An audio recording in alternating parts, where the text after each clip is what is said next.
Hello on the Summer of Nolan. One Week Rental is covering The Dark Knight Rises, the epic conclusion to Christopher Nolan's Batman trilogy. We're saying a fond farewell to Batman, diving deep into this movie, first talking about the production history. Was Nolan really going to not do a sequel to The Dark Knight? Well, the dump truck of money didn't hurt things. And then who would be the villain? Would it be the Riddler? Would it be Killer Croc? They chose Bane. But why did they choose Bane? We'll tell you why. We'll tell you all about the mixed reaction to this movie, Christopher Nolan's first kind of not beautifully received movie by the critics. And then Laci and I review the movie, talk in depth about whether or not this movie works and holds up for us. All that coming up on One Week Rental. If you want to skip to the movie discussion, there's a timestamp on your screen. Scroll to that part of the YouTube video for The Dark Knight Rises on One Week Rental. I'm trapped in space, or in a dream, or in a hole. I can't do anything. My wife is dead. It wasn't me. I'm on a beach, and I can't ever leave. I built a bomb, a Batman bomb. What have I done? Turns out the bomb is me. Soaking up the sun with Christopher. Enjoying surfing sand with Christopher. Licking up our time with my friend Christopher. You know it, it's Christopher.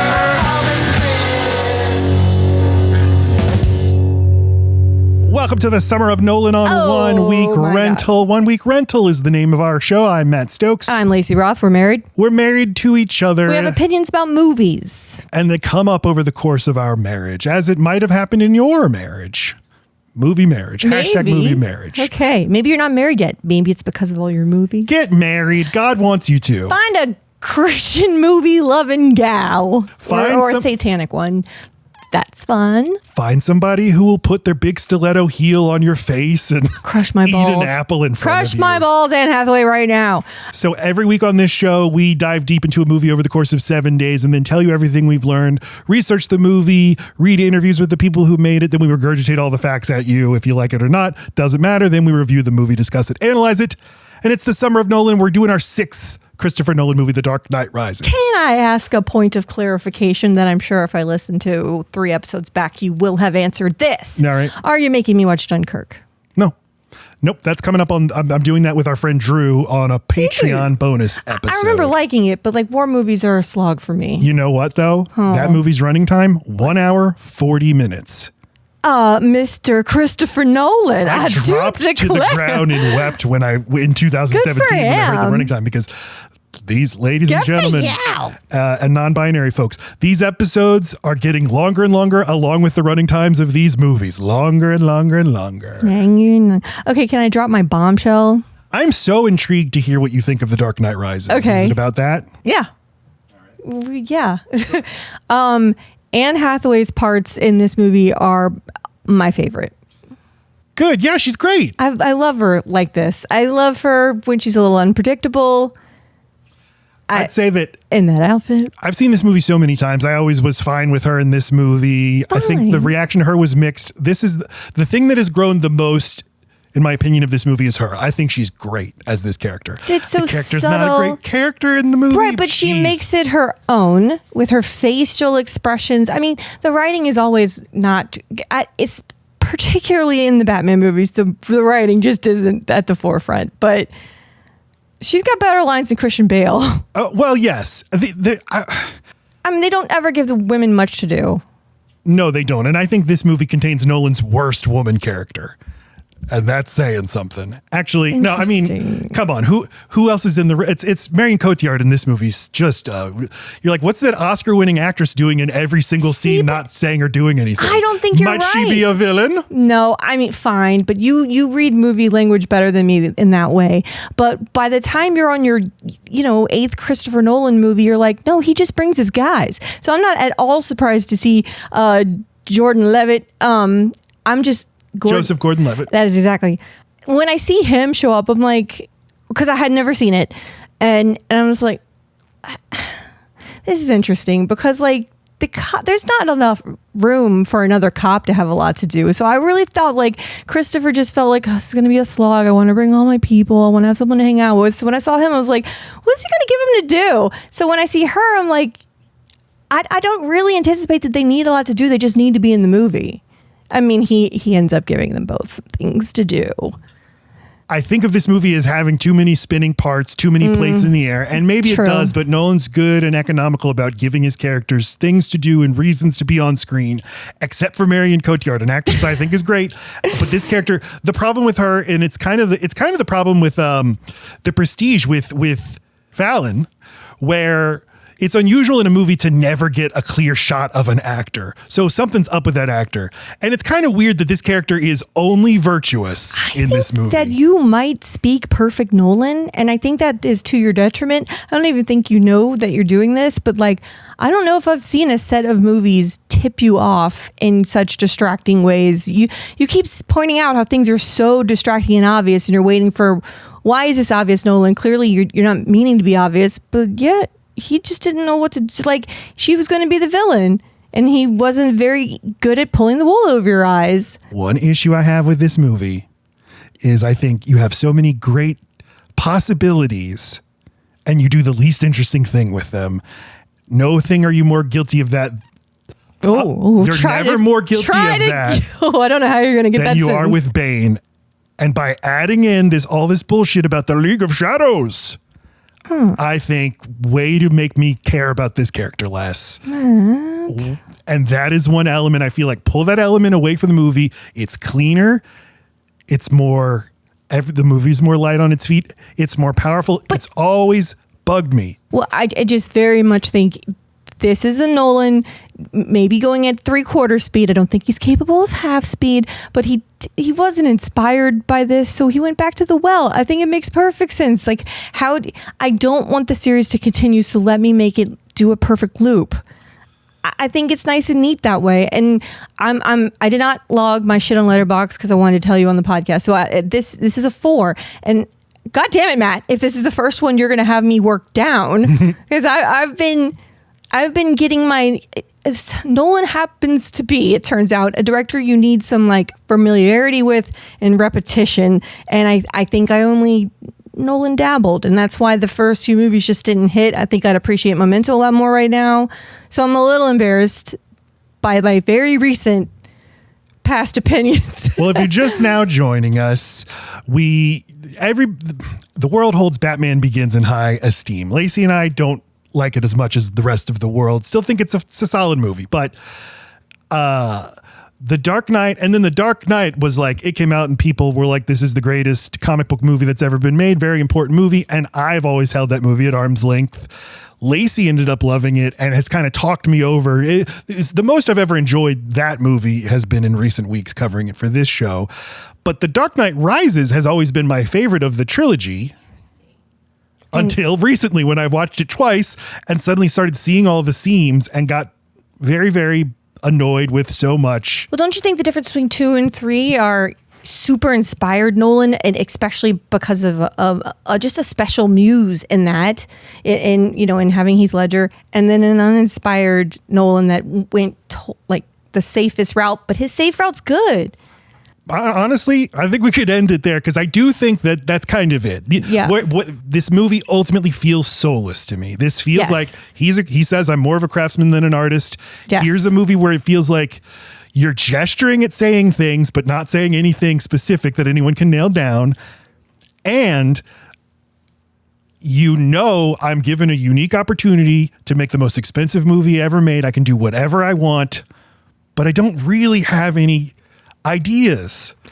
But because he's so good, you're like, oh wow, football stadium, thousands of cop extras. It's also impressive. Okay, but then like the book that we're reading, where it's an interview with him, and he is very earnest when he says that he does not take a big chunk out of his life because it's so all in consuming to do a movie, at least for him, that he doesn't do a movie if he doesn't think it's going to be the best movie ever made. Like, that's always his mind. And I think this is the first time he didn't feel that way. And yeah, but I just figured out what his atom bomb is. And in talking about this, okay. I think he's known for a really long time that he knows exactly how to make a blockbuster. Just not one that's going to blow your mind or like push any boundaries or get any kind of like flack. I think he learned how to be a Spielberg really early. And I think he's always known he could make soulless movies that people just ate up because he's got some kind of like cheat. He just knows the cheat code. That's the bomb. He could be really dangerous by not putting his all into movies and still making tons of money. He just wouldn't be the auteur we know him as. That's interesting. This is the first movie that he made that was not rapturously received by critics. I think to this day, it's the one time where critics said you kind of missed Nolan. Yeah, but even he kept saying, we knew he didn't want to do it. They knew he didn't want to do it. I know he finally did it, but, and that's on him, but like, to work with him at all must be to see the passion and understand that comes from somewhere, and it's not money. He's got money. Right. I don't think it was they're putting money in my pocket. I think it was, I cannot resist being given so much money to make the money poured into the movie. Sure. You're saying I can film in India and take over a football stadium in Pittsburgh and shut down New York City and film in London. Make something called a bat. Yeah, like I have to do it. I can't not do that. And we all the way back in our first episode about Memento, I think I think feels a little guilty that he's the only person who's allowed this freedom. You keep saying that. I don't know that I feel that way at all. And I don't even know how you speak perfect Nolan, so maybe you're onto something, but like if he feels guilty, I don't even think he's aware of it. Well, then I think that we have now seen the Odyssey. And I think that between Tenet, Oppenheimer and the Odyssey, I think he's sort of diving into his own feelings on being a person who did a huge thing. And in the Odyssey, that huge thing, their equivalent to the atom bomb is the Trojan horse. Odysseus feels guilty about that while also feeling like someone was going to do something. Someone was going to break the world. The blood is on my hands, but somebody was going to do it, but I'm still culpable. Okay. And Nolan is like, somebody was going to make these huge movies. It's not like I am uniquely talented and there are no other filmmakers who couldn't do what I do. The unique part is his capacity for sacrifice. He's like Odysseus, will need to be gone for years. And the older he gets, the longer those years really are. They're not the same, and the time doesn't feel the same, and his body's not the same. He will go in one condition and come back in a completely other. I mean, he's serving terms as the president, basically, and then returning home. Like, that's the kind of stress, that's the kind of physicality, and that's the amount of years it can take for him on a project. So I think the older he gets, the more guilt we see in his movies, or the more like, let me stress to you how much this took out of my fucking body. Yeah. This is the first episode we recorded after the Odyssey came out. We both saw the Odyssey. We're going to be doing a Patreon episode about the Odyssey. Is Tenet what happens after this? Tenet. I'm sorry, not Tenet. Dunkirk and Tenet are the same to me. Yeah. So after this is Interstellar. Oh. Then Dunkirk, then Tenet, then Oppenheimer, Odyssey. Well, I mean, he got them to shut up quick, right? I mean, Interstellar was immediately a smash hit. Tell me yes. Yeah, it was a huge hit. Okay. It's just so interesting for him to get a little slap on the wrist. But like, I don't think I bet he didn't mind it. I'll bet he was like, I told you. I mean, yeah. And still eat it up, fools. Yeah, because it was a huge movie. It made more money than The Dark Knight. But two things. One, it got mixed reviews. It's not like anybody said it's terrible. It's just like, nah. That wasn't very Nolan-y. Or maybe that's too Nolan-y. Or just, this is not The Dark Knight. This was a letdown. Nothing was ever going to be. And then the Avengers came out 2 months before this movie and made a lot more money than The Dark Knight Rises did. So, and that was a little bit unexpected. So it was like, almost like, well, your time's up, Batman. Perhaps. But can we make him darker and weirder? Funny to think of this like a superhero movie, because I was trying to think, like, how do I evaluate? Should I evaluate this comparing it to Marvel movies or other blockbusters or to other Nolan movies? Because I try to think other of Nolan movies. I think it just happens to be Batman, Matt. Well, you try to, when I think of like, what do I think, or how many stars do I give this movie? I do think of like, how much is it achieving the kind of movie it's trying to be?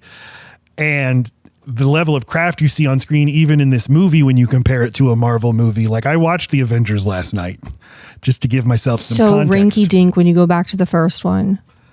there's like a helicopter crash like 7 minutes into that movie, and Nick Fury like dodges, Samuel L. Jackson like jumps out of the way of a helicopter. He's like, oh. And it's like, it's nothing. And you know that if that were in a Nolan movie, that sequence would feel like something, like, because he would have actually thrown a helicopter at an actor or whatever. And it's just like, that is the difference. Yes. If there's something Nolan does different from any other, not any other, but like, there's not a movie he makes that doesn't make you feel like you're in it. He puts you in the headspace. Where Avengers is just so glitzy and like clean, and everything's just like, everything is like a shiny thing to look at or a funny little quip to laugh at, or it's so much distracting. And or you don't know where to look. There's so many stars. There's so many things. I enjoyed Avengers.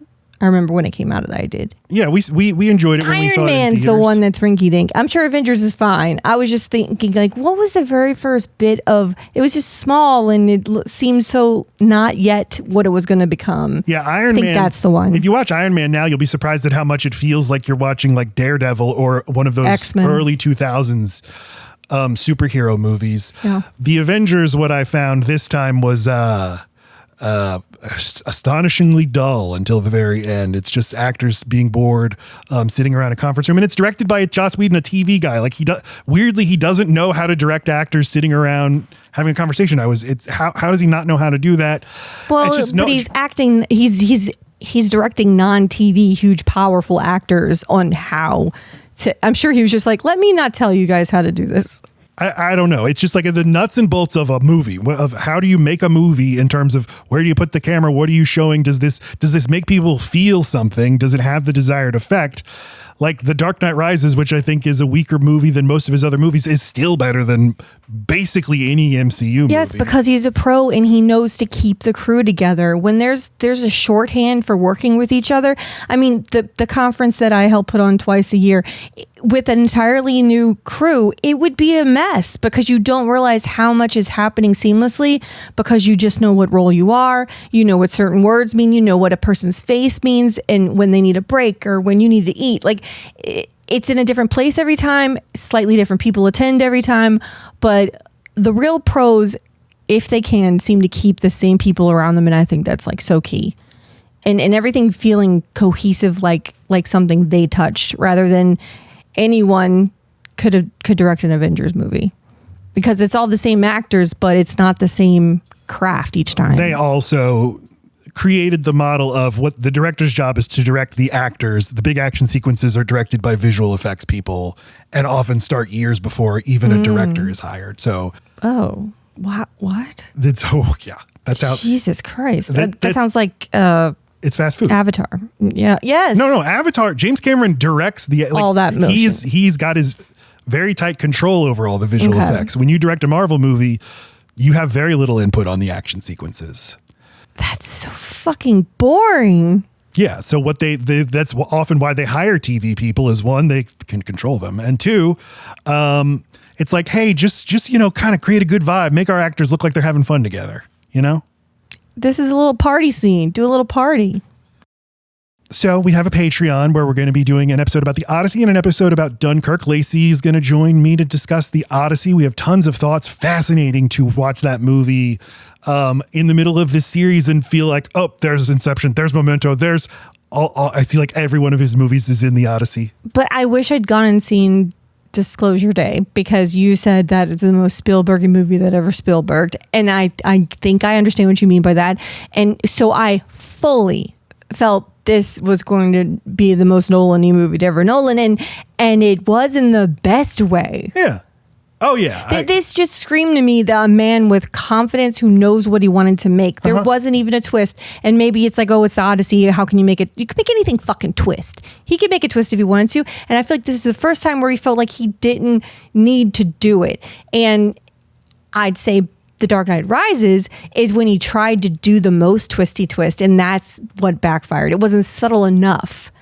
You know what? It's good that The Dark Knight Rises was like, ooh, a rare miss from Nolan, because he learned, I can recover from that. Because I feel like now you did Oppenheimer and then the Odyssey. The knives are going to be out for his next movie. Like, come on, fuck up. He should do Knives Out 3. He should, yes.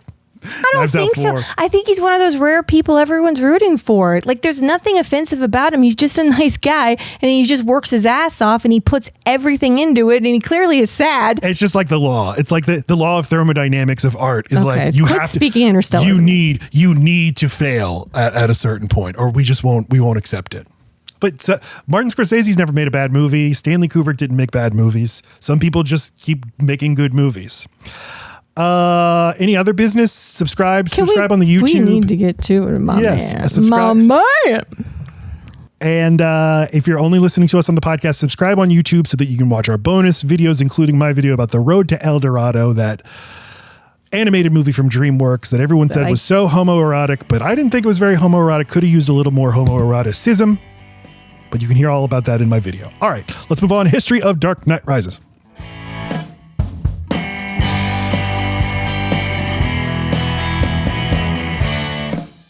Now, as always, we cite our sources for the episode. They're in the episode description, and if you're watching on YouTube, they are displayed on screen. So let us recall that in 2008, The Dark Knight, when it was released, it was a culture-defining film, biggest movie ever made. But Nolan is out in the press being like, I'm not going to make a sequel. I won't do it. Michael Caine's dead, he is. So in December of 2008, Nolan gets interviewed by the LA Times to reflect on the reception of the movie. So they ask him like, hey, this movie was huge. What do you make of that? Why is this movie so big? And what he said is, quote, I can't get my arms around it, to be quite frank. It's mystifying. It's terrific, but at the same time, it's a little abstract. The numbers are so big. The biggest thrill for me would be with the number of people who have gone to see the film, how The Dark Knight stood on the shoulders of the first film, how we were able to build the audience up and build the story up from the first film. That was really exciting to see. He's just not wanting to say, well, a guy died. It really helped when the guy died. That's an enormous part, yeah. The thing is that Heath Ledger died, so... Yeah, but how do you say that? I mean, it would have been special no matter what, but there is no fucking way to know what kind of juggernaut it could or could not be without the sadness and the wanting to savor the special performance. Yeah. As we said in that episode, though, I think the things that the Joker was saying, like America, the world was ready to hear. Mm-hmm. And maybe that's a failing of Dark Knight Rises, that the things they're saying in this movie are... Yay, cops. Well, that's one thing they're saying. That is... If this movie were made 3 years later, like the idea about having an army of cops, he would not have included that. Right. Yeah. He can't help that. I can't even put my head in my brain in that headspace. Well, it goes back to this. The whole idea of what we complained about with Batman Begins is his idea about crime. The worst thing about crime is that there's dang criminals on the streets, and we need cops out there to be tough on them. But how big is Gotham that there's that many cops? That does, the numbers don't even make sense. I mean, should we Google how many cops are there in New York City? In New York, nah. Let's go on. It seems like it's always the same cops doing everything constantly, and then all of a sudden there's 400 coming out of a tunnel. That was all. It has always stood out to me that Dark Knight Rises feels more like it's a direct sequel to Batman Begins. And while Dark Knight certainly gets referenced a lot, it kind of feels almost like it's bypassing the Dark Knight. And it's like, what if we just went directly from Batman Begins to this movie? And I was curious to see how you would react to that. I think, I think it might be the most respectful thing to do, honestly. And that, you got to think a big part of it was I don't have Heath for this one. Yeah.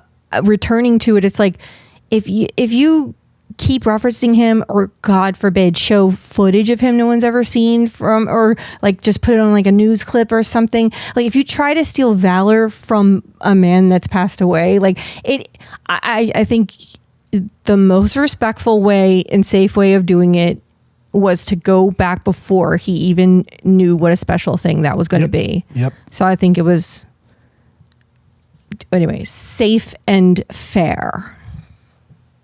The right call.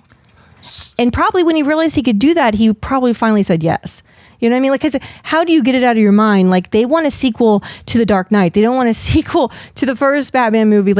It wouldn't probably even occur to you for a long time. I can just... That's a great point. But I now watch this movie and think the movie makes a lot more sense if the Joker is Bane. If everything that happens in the movie is the Joker. And we talked in the Dark Knight episode about this character seems like he's on a journey, and the logical place he would end up would be doing something like Bane does in this movie. Yeah. And I hate that Bane, everything he says is a lie, that all the stuff about take control of your city is a lie so that he can secretly serve the League of Shadows.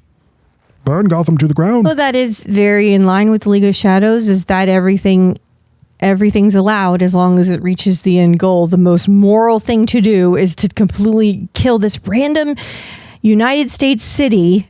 Are they going to Chile next? Is there different little places that they're wiping place out? in the world? Yes. It's so Windsor, fucking, Ontario. I get it. New York's kind of if New York is a sub for Gotham, it's fine. But you know what was weird in the movie? Like the president gets on the news and he goes, "Our greatest city is under attack right now," and I'm like, if the fucking American president got up and declared any city or state America's greatest. Wait, I think they do that with New York. I'm certain after 9/11 they were doing that. I think they said stuff like this great city. Like, I don't know. I just feel like, hey, you can't do that. And when Katrina happened, they didn't say what a good boy we were. We're good boys. All right. America's bad sweetheart, job, swamp William city. Devane. What's funny is in this movie, the president is played by William Devane, who always plays government guys. And in the next movie, that same guy will play the head of NASA. So he got like a demotion between movies. I wanted to say to everybody, if this turns you off, this episode will have a lot of politics because this movie's packed full of politics. Sorry, everybody, if you don't like that. I think we're kind of annoying when we talk about politics, but you know. Matt can't seem to stop himself. How do you talk about this movie without talking about politics? It's full of them. So, on the politics of The Dark Knight, Nolan said, quote, "It's funny, I've been asked a lot about the politics of the film. I dismiss all analogies. It really isn't something we think about as we put the story together. Myself, David Goyer, and Jonathan. But I would point to the interrogation scene with Batman and the Joker. Not that there's a specific political point per se, but that I was interested in getting the actors to explore a paradox. How do you fight somebody who essentially thrives on aggression?" End quote. And I included that because if he's telling the truth, which I think he is, that we don't intend for the Joker to represent any real world ideology, but I think he accidentally made a character who really connected with people because of the timing of the financial crisis and the war on terror and everything the world had gone through. And because of how absolute and easy to follow his rules are, it's so simple. Just point out hypocrisy. That is my whole thing. You know, when you understand something so fully, so quickly, it's easy to... Yeah, Bane. How's he going to do that here? But how's he going to do that there? Bane is hard to follow. Bane will ask you to sacrifice. No, you have to go down with this plane. Sorry. It's like, but I thought we were just going to have fun and point out when people are being hypocrites. Except for especially because Mad Max is next, and he's basically asking the guys to Valhalla and witness me, and like it's a little distracting. His voice is distracting. I think it's a cool, interesting choice. It's very unique, but we did have to turn on subtitles. I think it kind of sucks when you have such a interesting actor and you can't see his face. It's my same issue with the Green Hornet, the Green Grasshopper. The Green Goblin. Yes, the Green.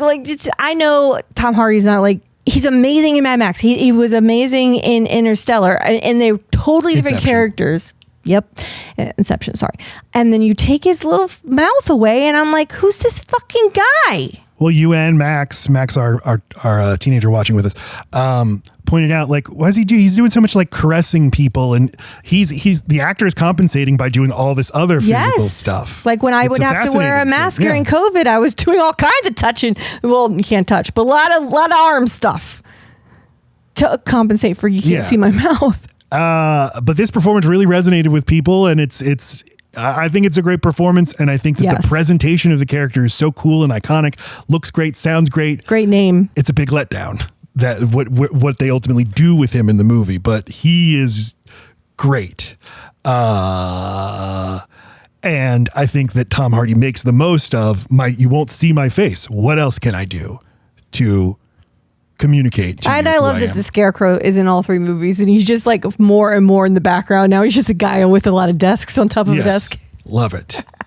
Like he's going to be a little shit to some degree in every movie, but like he's okay. You can demote him. I don't know where I think I heard on a podcast somebody say, that was what the Joker was going to do in the sequel, was be the judge. And I couldn't find that anywhere in my research. So that just seems like one of those things somebody says and then you just ingest it and you're like, oh yeah, that's true. But that's also like assuming Christopher Nolan had any idea what a sequel would even look like when he never wanted to make one. So why the fuck would he be holding in his mind during the Heath Ledger part? Right, because as soon as he actually starts thinking of a sequel, Heath Ledger's dead, and that's the reality he lives in. Yes, so that does. I get it. I don't. The Joker wouldn't do that. That's way too small of a role for the Joker, and I don't think the Joker wants that role. But this is also why it's beautiful that it ended where it ended in the second one. Where does he go? I know you're saying he goes to the Bane stuff, but like he's so visible. He's made himself so known. How could he orchestrate something that big in Gotham? Like, Batman's going to get him. If he didn't get him in the second, he is such an urgent fire to put out. You can't expand him. He's colossal already. He'd have to leave. He'd have to go underground. But really. Yeah, I get it. I don't know. In 2018, Heath Ledger's sister gave an interview where she talked about how he said he loved playing the character and would be excited to play the character again in a future sequel. The article said, quote, "The actor's sister has continually refuted claims the role had anything to do with her brother's death, adding, 'I spoke to him the night before he died and we were laughing and joking. He loved working with Chris Nolan and Christian Bale and Gary Oldman. He just had the best time ever doing that film. When he came home at Christmas, he couldn't wait to tell us about it, and he was doing the voice and laughing, showing me all the rushes. We had a great time.'" End quote. Nolan keeps saying, "I don't know if I'm going to make another one." And people keep asking, really? Really? Come on, Chris, come on. But when you know how close he gets with his actors, and he probably was watching Heath and thinking, this is going to be another one of my guys. I'm taking you everywhere. And you got to think how, I don't know what he said about his death, but he had to be crushed. Yeah. It had to be so hard on him. And he'd never had that before. I guess I don't know about production and stuff. So, surely people die and have accidents and stuff. That's a good point. He does. But he's such an empathic, he's a team guy. Except for his leading men, he seems like once you play a lead in a Nolan movie, then you don't come back after that. Because except for Christian Bale, but that's because it's 3 Batman movies. Guy Pearce, Al Pacino, Hugh Jackman. Wait, hold on. Leonardo DiCaprio, Matthew McConaughey, none of them ever come back for another Nolan movie. That's kind of interesting. I want to prove you wrong, but Christian Bale was a leading man in The Prestige. Yeah, I know. Hugh Jackman's the lead of The Prestige, but yes. It's maybe at that point he hadn't realized, I like to bring back all my supporting actors, my lead. So is Cillian Murphy going to be back because now he's played the lead in a Nolan movie? That's true. But maybe it's more like a scheduling thing. These Nolan movies take a really long time and you just made these guys a superstar. They're going off. I love him he'll work with an actor and then 15 years later the actor comes back. Elliot Page is back in the Odyssey. I love that. Robert Pattinson, Himesh Patel, the guy who plays Eurylochus, the Odysseus's right-hand man. He was in Tenet. You just. Oh, yes. Wait. Anne Hathaway. Yes. What did Robert Pattinson's in Tenet. John David Washington, the lead of Tenet, and that hasn't been in another Nolan movie because he's not good. But, Okay. Anyway, so Nolan, come on. Here's what he said, quote, this is in 2008, quote, "Let me think how to put this. There's 2 things to be said. One is the emphasis on story. What's the story? Is there a story that's going to keep me emotionally invested for the couple of years that it will take to make another one? That's the overriding question. On a more superficial level, I have to ask the question, how many good third movies in a franchise can you name? At the same time, in taking on the second one, we had the challenge of trying to make a great second movie, and there haven't been too many of those either. It's all about the story, really. If the story is there, everything is possible. I hope that was a suitably slippery answer." I think it's a perfect answer. I think it's it's an honest, it makes so much sense. He says he's a craftsman, but no, if you're not inspired, nothing's pulling you through the hard stuff. And and once you say yes, you're just sitting there with a bag of cash and you're going to be black marked in some kind of way in the industry if you have any kind of reputation for backing out or costing a project more money than it was supposed to. So once you're in, you've got to be all the way in. I'm telling you, it's got to be because the story clicked. He probably got with his brother and was like, "Yes, I'll do it." Here's what he says about that. Damn it. And I said earlier, the dump truck of money. They make it impossible. No, if that's true, I can't find any reporting on that. Because it doesn't. Yeah, I didn't agree with you about that at all. But I think there are no good third movies. That would certainly weigh on me of like, what are the chances this succeeds? How many, every third movie in a trilogy is bad. Or at least that's the weak one. Return of the Jedi is not as good as the first two. It comes with a compare. It's like being born a triplet. Don't be the bad one. And it's just hard to close out. You have to bring this all to a close that people are going to find satisfying while not repeating yourself. And I'm not going to say he didn't repeat himself because there's this little Nolanishness about the way he did it, but I do love the way it ended. I love it. The last shot? That we know who Robin is and especially the last shot. And of course, it's like, Michael Caine, you are going on and on. I wonder if this will come back. Yes. But it's lovely. It's quick. There are teases where you're like glad you're teased. Like, well, I wonder if this is how the movie's going to end. And then you're happy that you knew it was going to end that way when it does. There's something very satisfying. You're happy you know what it means. They're not on a mission. They're not like pickpocketing in London or something. He's a happy family man and she's happy too. It just does a lot. He set up that little story and you know from just them existing right there, like they're both happy. That's so nice. Are they there every single day waiting for Alfred? So, yes. Mm-hmm. I think he specifically said every Saturday, so give him a day. Every fine evening. Oh, shit. Today, would you call today a fine evening, Catwoman? I kind of. All right, back to the fucking same rotisserie. Rotisserie? Is that what they have there? Lots of rotisseries. Lots of rotisserie chicken in Florence. Just needed to find a good enough story. In an interview with Tom Schoen from the Nolan Variations, that's the book that Laci and I are reading, very good book. I wish every single director would do this, just a series of interviews where you talk about each one of your movies. It's incredible. Although Nolan is very long-winded, sorry. And then you're being fucking long. Because just I get quote to him. it. All right, quote, I don't have a favorite of any of my films, but I think The Dark Knight Rises is an underrated movie. There are things in there that we did that are pretty subversive and pretty shocking. It's as close as I'll get to adapting A Tale of Two Cities. End quote. He does seem miffed by the. You guys missed all the cool shit. It does seem a little wounded by the first time I've ever gotten any negative reviews. It's like, well, it's actually pretty subversive and shocking. All right. What do you think about it? It was edgy as fuck. This is where I start to get my bones to pick with you, Chris. Uh-oh. Going by your Christian name. So the way that they make these movies is he comes up with the screen stories with David Goyer, the comic book veteran. They brainstorm for a few months and then he brings in his brother and he and his brother write the screenplay together, or maybe his brother will write a draft and then he'll revise it. Anyway, so they do that with him too. So this time too. So he's brainstorming ideas with Goyer, and Goyer said that the first thing they had in mind, he told this to Dan Jolin of Empire, said they were struggling to come up with something, and then he said, quote, something suddenly occurs, not a beginning or even a plot, not the villain or villains, but literally the final scene of the film and of the trilogy. And the final scene of The Dark Knight Rises is exactly the scene we talked about then. It remained completely unchanged. We both knew in our hearts that we were onto something special. I have to tell you, having finally seen everything strung together a little while ago and seeing that scene, I got a little lump in my throat, end quote, which is the scene of Joseph Gordon-Levitt on the platform. Oh, I thought it was, because I really thought it was hammered home very much by Alfred in this one, obviously, that Bruce Wayne, you are a tortured soul. You are so depressed. You staying in this manor, you being Batman, like you're getting older. You just need to find a way to be happy and to be okay with being happy. I thought that might have like that scene of them at the cafe. That's always what I was talking about, is the cafe. I didn't know Jordan Levitt was okay. I mean, that one also, that got goosebumps like a fucking moron whenever that happened. But I was like, how are you going to get, all you have is the cave. What are you going to do in there, Jordan Levitt? I think Nolan really does believe anyone can be Batman. And that's stupid. And I'm going to read some quotes to you that I think point to a big blind spot Nolan has. Mm-hmm. But that is the idea, is like this whole thing has been, it's a symbol. I need to be a symbol, and someone else can take up the mantle.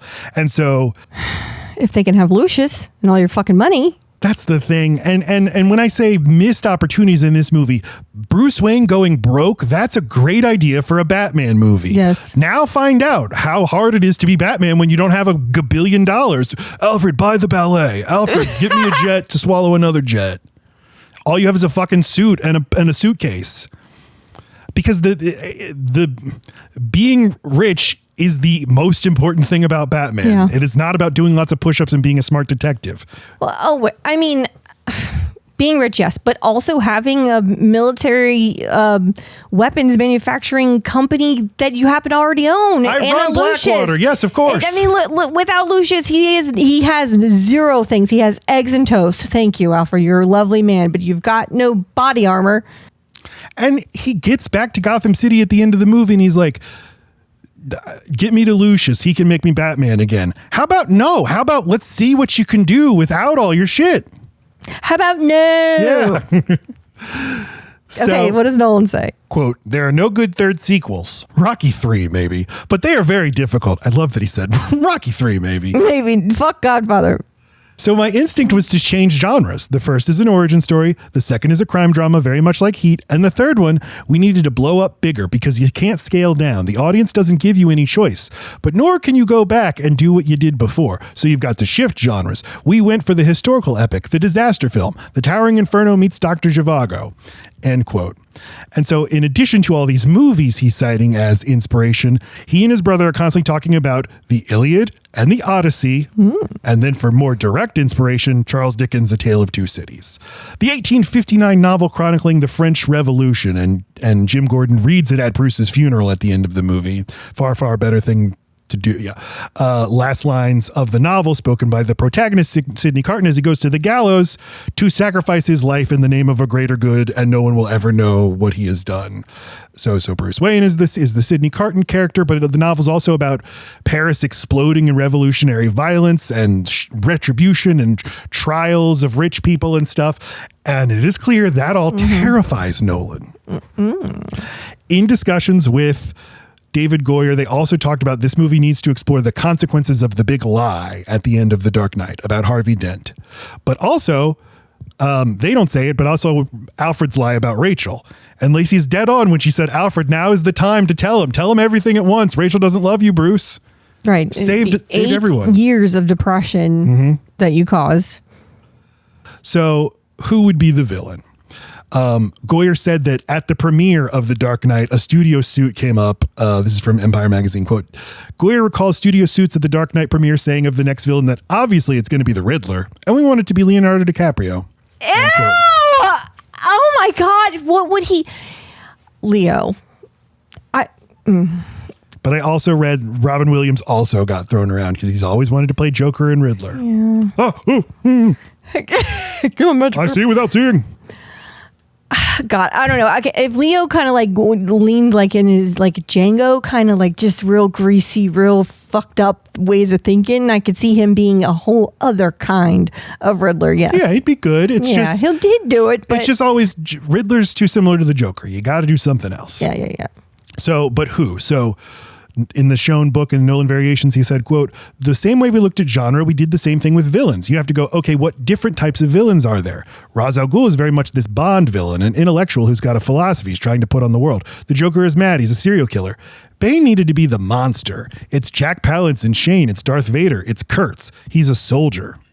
The first time Tom did the voice for us, it was scary. It gets into your head. I had him do at least one scene dead straight, with a more Richard Burton voice, just like a deep, nasty villain sort of voice, and it just wasn't the character. Everybody working on the film would do the voice constantly. We'd be on the dub stage, and one of us would be like, behind you. There's almost a... It's like Yoda, behind you I am. There's almost a colonial aspect to it, too. It's like someone speaking English who learned it and mispronounces words every now and again, but not obviously. There's no foreign accent, but there's a precision to the language that's off. Yes. It's hard to compete with what Heath did. They're apples and oranges, but it's a pretty amazing character. It really is an incredible performance. And I'm very proud of some of the writing we did for the character as well. Some of it's Jonah's, some of it's mine, but there's a couple of bits that really stick with me where he talks about the darkness. You think the darkness is your ally. You merely adopted the dark. That turned out so well. End quote. But yeah, all I can think now is that this should be the Joker, that everything in this movie makes more sense if it's the Joker. I just don't think he's got... If he went underground for 8 years and then... Like, if he had faked his death and it turns out he's alive, then yes. It'd have to be something like that. Or you don't have to jump 8 years ahead. You need to jump, though. Like, he needs time to have worked. I'm just saying, like, they would be so on to him and so fearful of his existence that unless they thought he was dead, Batman would not have stopped. Yeah. Especially... He killed his lady. And my objection to Bane is just he's saying all this stuff to the crowd, But then in private, he's like, but all that's bullshit. This is just stuff I'm telling the rubes. This is actually so I can fulfill my al-Ghul destiny. And that's their moral code. Like, do whatever you have to do, lie however you have to lie, because the only moral thing is to get this done. Yeah, and what I'm saying is the League of Shadows sucks. I think it's boring. It's very boring. And I don't understand you don't explain. Why do you know who should die? Why? A Marxist revolutionary who takes over Gotham. What if they just played that straight? What if we got to look at a Gotham where, like, whoa, there's no cops in it, and I don't know. Everything's the purge. Everything's kind of better now. Like, that would be interesting. Mm-hmm. You're not allowed to do that in a Hollywood movie. And you're not allowed to have him have any actual specific critiques. So everything he says is like, take the city back from the corrupt. Corrupt. What does corrupt mean? Right. You can't say subjective. From the rich. You can't say from the wealthy. I mean, he does prove that you can go 4 months in a city and live with every convict out on the streets. Like, I think that's an interesting, like, these men aren't what you say they are. They're not their worst day. You know, a lot of these men should be free. It's like, that's an interesting, it's like, explore that. Like, when we put a label on somebody and then we lock them away forever. Well, instead, let me prove that you can live with them. Exactly. Instead, they're like, these are the worst of the worst. And I'm going to prove it because they each come out and we give them each a machine gun. So, Bane. Bane was a much newer character to the Batman lore, introduced in the comics in 1993, wears the luchador's Mexican luchador's wrestling mask. He's in the 90s animated series. He speaks with a Latino accent. In the 97 Batman and Robin movie, he's there as a big dumb idiot who just repeats the last word he's heard. That is what I thought he was in this. I thought he was from the movie we were watching. Okay. And I was like, oh, good. That's not him. Yeah, everyone hated that because, like, Bane's like a really smart character. It's not fair what they did to Bane. So they want to take him very seriously, go to his comic roots. He's an ideologically driven revolutionary. And they cast 31-year-old English actor Tom Hardy, who Hollywood had been trying to make happen for a long time. The project of Tom Hardy was decades in the making, many spurts. And you'll see Tom Hardy in movies in the late 90s and the early 2000s. He's the villain in one of the Star Trek movies. And it's just like, we keep pressing the Tom Hardy button and it's not working. Then it starts to work. Bronson in 2008. Then he goes on his run with Inception and Tinker Tailor Soldier Spy. When does he do Mad Max? Isn't that all up 2015, 3 years after this. That's when people started making the jokes about he only likes to be in movies where he wears a mask. Because he's also in Dunkirk where he's a pilot and he has a flight mask on the whole movie. Until the last scene of the movie where he takes it off and it's so triumphant. You're like, there he is. Well, and this happens in this movie too. Just for a moment, you get to see his face down at the end while he's getting his ass kicked. He idolizes Marlon Brando, and Marlon Brando was the inspiration for this performance. Like things like, petting the cat, caressing the cat. Yeah. Like Marlon Brando's just always doing business. Yeah.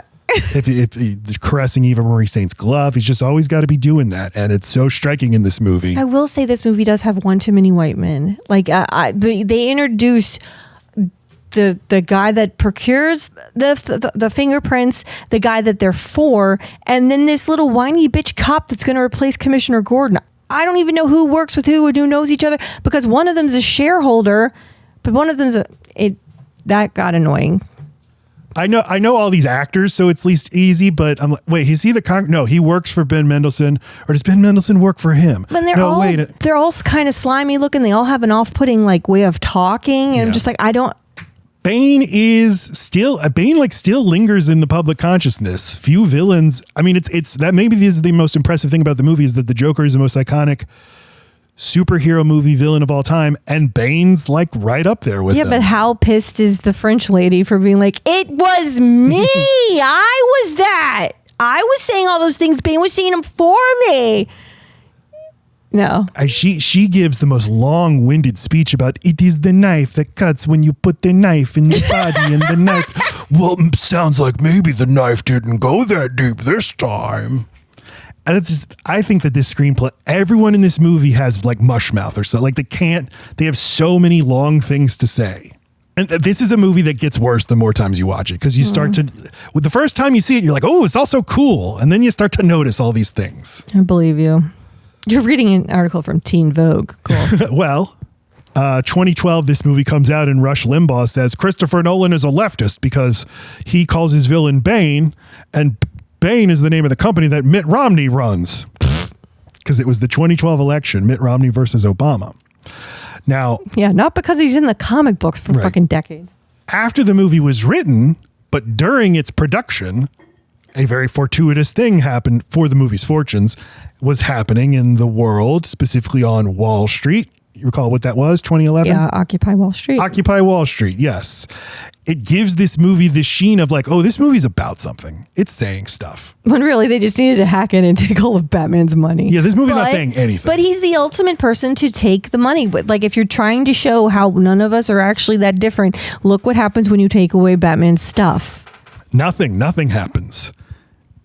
He got hurt real bad. His lumbar came out. Yeah, and then he went to the worst prison in the world where you have your own 24/7 doctor and rehab guy. I don't understand.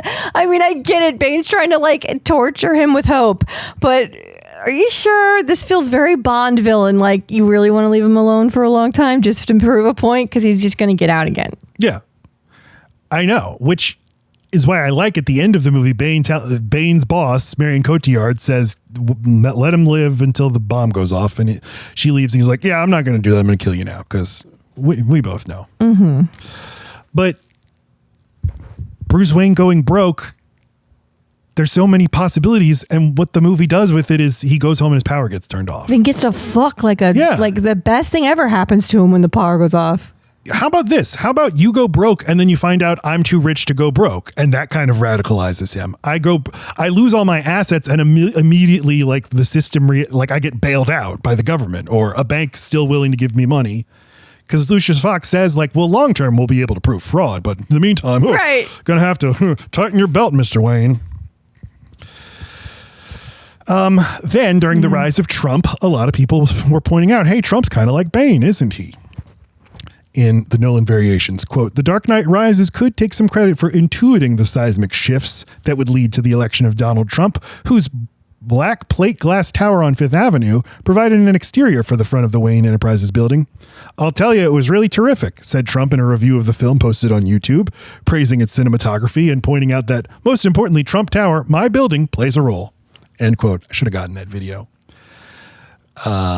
His best movie review since his Citizen Kane movie review. Where it's like, it's about a guy who goes through a lot, you know? Well, he always says it's his favorite movie.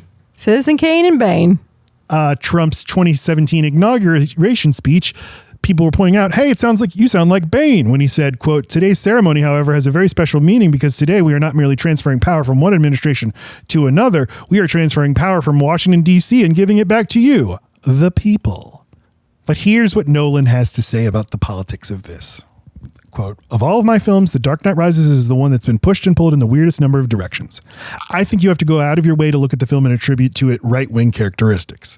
If anything, it's specifically left-wing. When people listen to Bane and say he sounds like Donald Trump or that Donald Trump sounds like him, well, it's about a demagogue. He's the bad guy. What was I afraid of when I made The Dark Knight Rises? I was afraid of demagoguery. Turns out I was right to be afraid. The film was not supposed to be political. It's not intended to be. It's about primal fears. At the time we were writing, there really was this sense of false calm. Everybody thinks everything's okay. We got through the financial crisis, but there are underlying things brewing that could lead to difficult places. End quote. What do you see with a problem with that, Laci? As if that was the only thing wrong with America. I mean, I guess like we got through Exactly. Who's the we we're talking about through? There, Chris? You did. Golden yes. Parachutes did.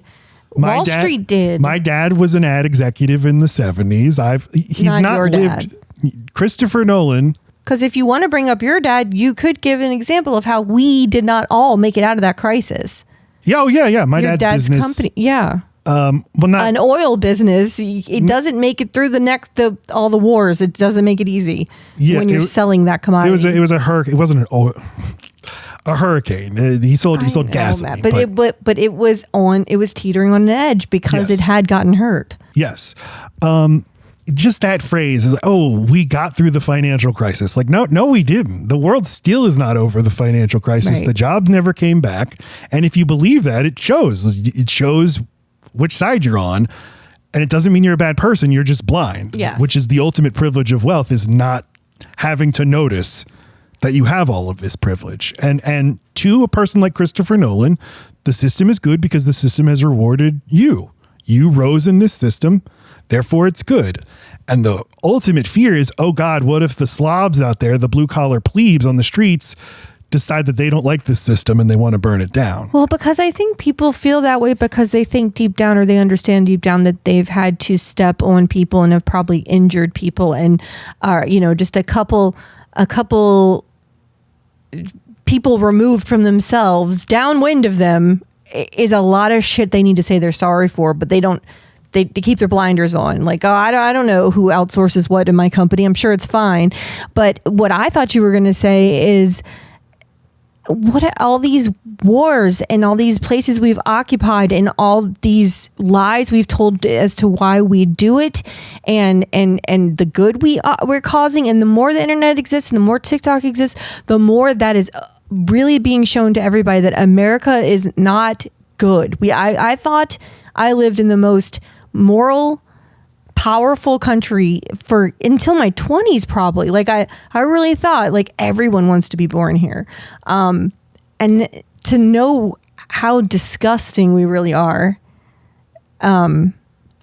It's just give something money and power and it will be corrupt. So yeah, in that sense, the other shoe was going to drop, and I feel like we've been stuck in the drop for a while. This fear is demagoguery. Is a fear of a meaning he's afraid of somebody. He's afraid of a figure like Trump, or like who wasn't elected, or like the comparison, the stupid comparison they'd make, or like Bernie Sanders getting people all fired up, and they'd compare them. Oh, like a cult personality. That's all it means. Is that what it? In a way, you're appealing to their base emotions. Yeah, the need for support. You're not appealing to their logic like we do, like good liberals do. Oh, God. So, to me, Nolan's politics are extremely clear. He's a sort of bland, rich liberal. Thinks like, yeah, the system could be improved. We need to get together and make sure that it's fair and just for everyone. But ultimately, I kind of like the way things are going and want it to keep going that way, and we'll all be fine together. But that's not the reality that most people in the world live in. And this movie gestures at that and gets kind of thrilling, like Catwoman telling Bruce Wayne, like, a storm is coming for you. Yeah. Yep. Even those words. That was before QAnon. Exactly, yeah. But then when the sort of retribution of the rich people get pulled out of their luxury condos and get put into show trials, it's shown like a horror movie. Well, because you can't help it. Like, all it takes is doing that to someone, and then you see their humanity. You see how little power they have, and they seemed so capable of crushing you like a bug, and maybe they were and they would have. But when you see someone pulled out by the hair and in their mansion and clothes and pictures of their family all burned or whatever, and then exile or death, like, they turn real human real fast. Mm-hmm. Of course. So anyone with empathy will have a hard time with that being the storm. All we want is a little bit of their money. We don't want them to be fucked and pillaged. No. I do want a lot of them to go be put on trial, but sure, but not that kind of trial. Not a kangaroo court with the Scarecrow. To show that this is the villain's master plan. This thing happening. It's just so disgusting to me. It's so baby brained. Yeah, it's like, oh, only an evil person would. Right. I really thought he was going somewhere with that. Like, eat the rich. Like, there's interesting shit behind that. And for it to be like just a madman, just the whole civilization crumbles once the rich people can't have their money anymore. It's like, I don't think that's why civilization got weird. I think it's because people aren't working their jobs. And I think it's because lots of people are dead and missing loved ones. They're not getting any resources. It's an island all of a sudden that's not getting shit. I just keep coming back to this. What's frustrating is, like, it's a cool plan to separate Gotham from the rest of the world. Yeah. Now we're on our own. Let's see what really happens. But because he's doing it all as just like, I'm just buying time until the bomb goes off because I want to torture them. That sucks. Just do the thing you're saying you're doing. You say you're doing, and it's way more interesting. Right. The League of Shadows mission was to destroy all of Gotham. It didn't say torture them first. Right. But I guess you had to build all the underground shit. So you need I guess we gotta fuck around down here. Well, he's tying it to I was in this prison and I learned that the worst thing is hope, and if you hope. Yeah, the prison story is just even though it's neat, I enjoy it, and you wonder what's gonna. Batman always needs to go through a trial. He can't just have a movie. He's got to go through something So that was it. I get it. We need to have the push-up scene, but it's one location too many. He says you have to go bigger. Well, you did go bigger. You went bigger with the damage and the message, I guess. I don't know that we needed more set pieces. Yeah, and especially when he says this is a prison on the other side of the world, but because of the way he edits the movies, they're in Gotham 1 second, in that prison the next second, then Bane's back in Gotham the next frame.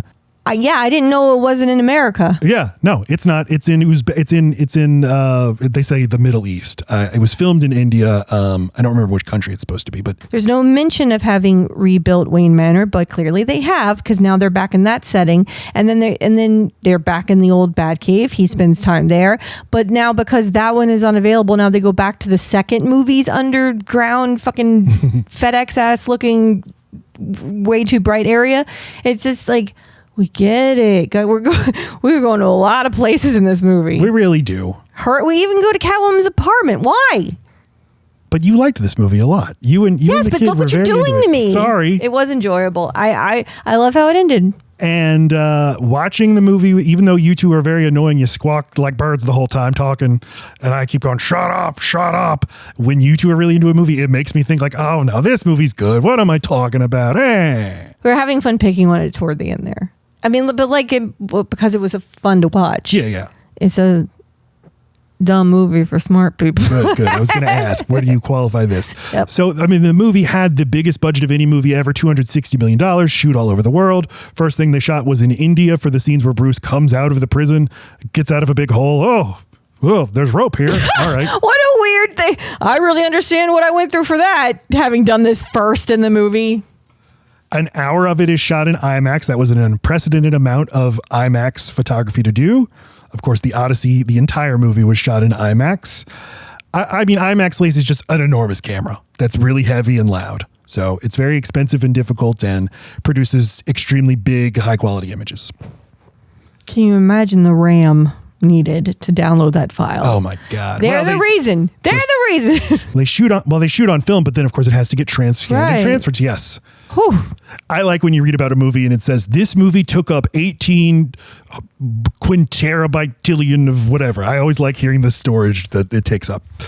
And people, if you look up external hard drive prices, they're going sky high these days. Thank you, AI, pieces of shit, fucking data centers. Shoots at the New York Stock Exchange, shoots at the Pittsburgh Steelers Stadium with tens of thousands of extras and real football players. Lots of underground tunnel stuff that looks very real, with a water ride included, plus outside sewage footage and different fucking streets to play on. Hundreds of cop extras with snow coming down on a city street. This is all so impressive. A giant ice lake to go die on. Yeah. But yeah, comes out 2 months after the Avengers came out. And then Paris. I'm sorry, Florence. Oh, funny. He's having a little whatever he called it. A chuckleberry. What? I don't know his drink. He called it something crazy. A frene branca. A chuckleberry. I think I was right. Drinking a frene branca.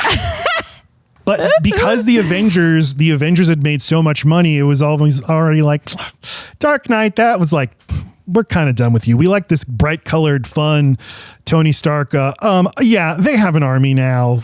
They're right behind me, aren't they? Yeah. Army. We're kind of into those kinds of movies now. And of course, the Aurora, Colorado shooting immediately cast a shadow over this movie.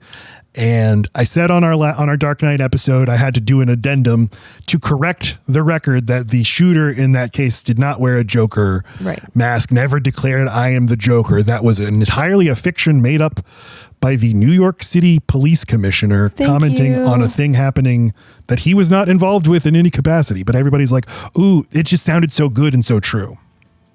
So obviously still fake news.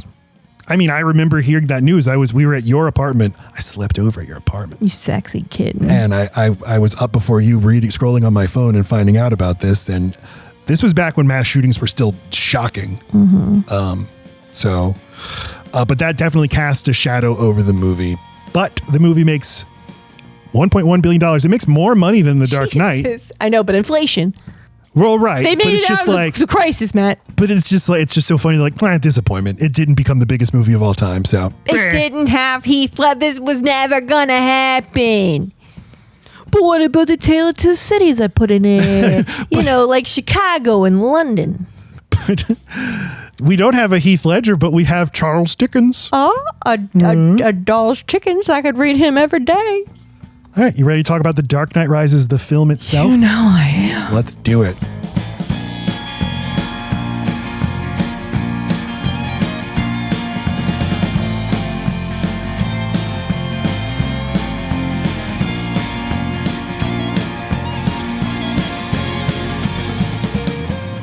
I think right away in The Dark Knight Rises, which opens very, very briefly with Gary Oldman giving a press conference. It's like, I believed in Harvey Dent. I believed in Harvey Dent, the greatest man who ever lived. Yeah. And we talked endlessly about all this adulation for this symbol of hope. Remember when the district attorney was so great and he's dead?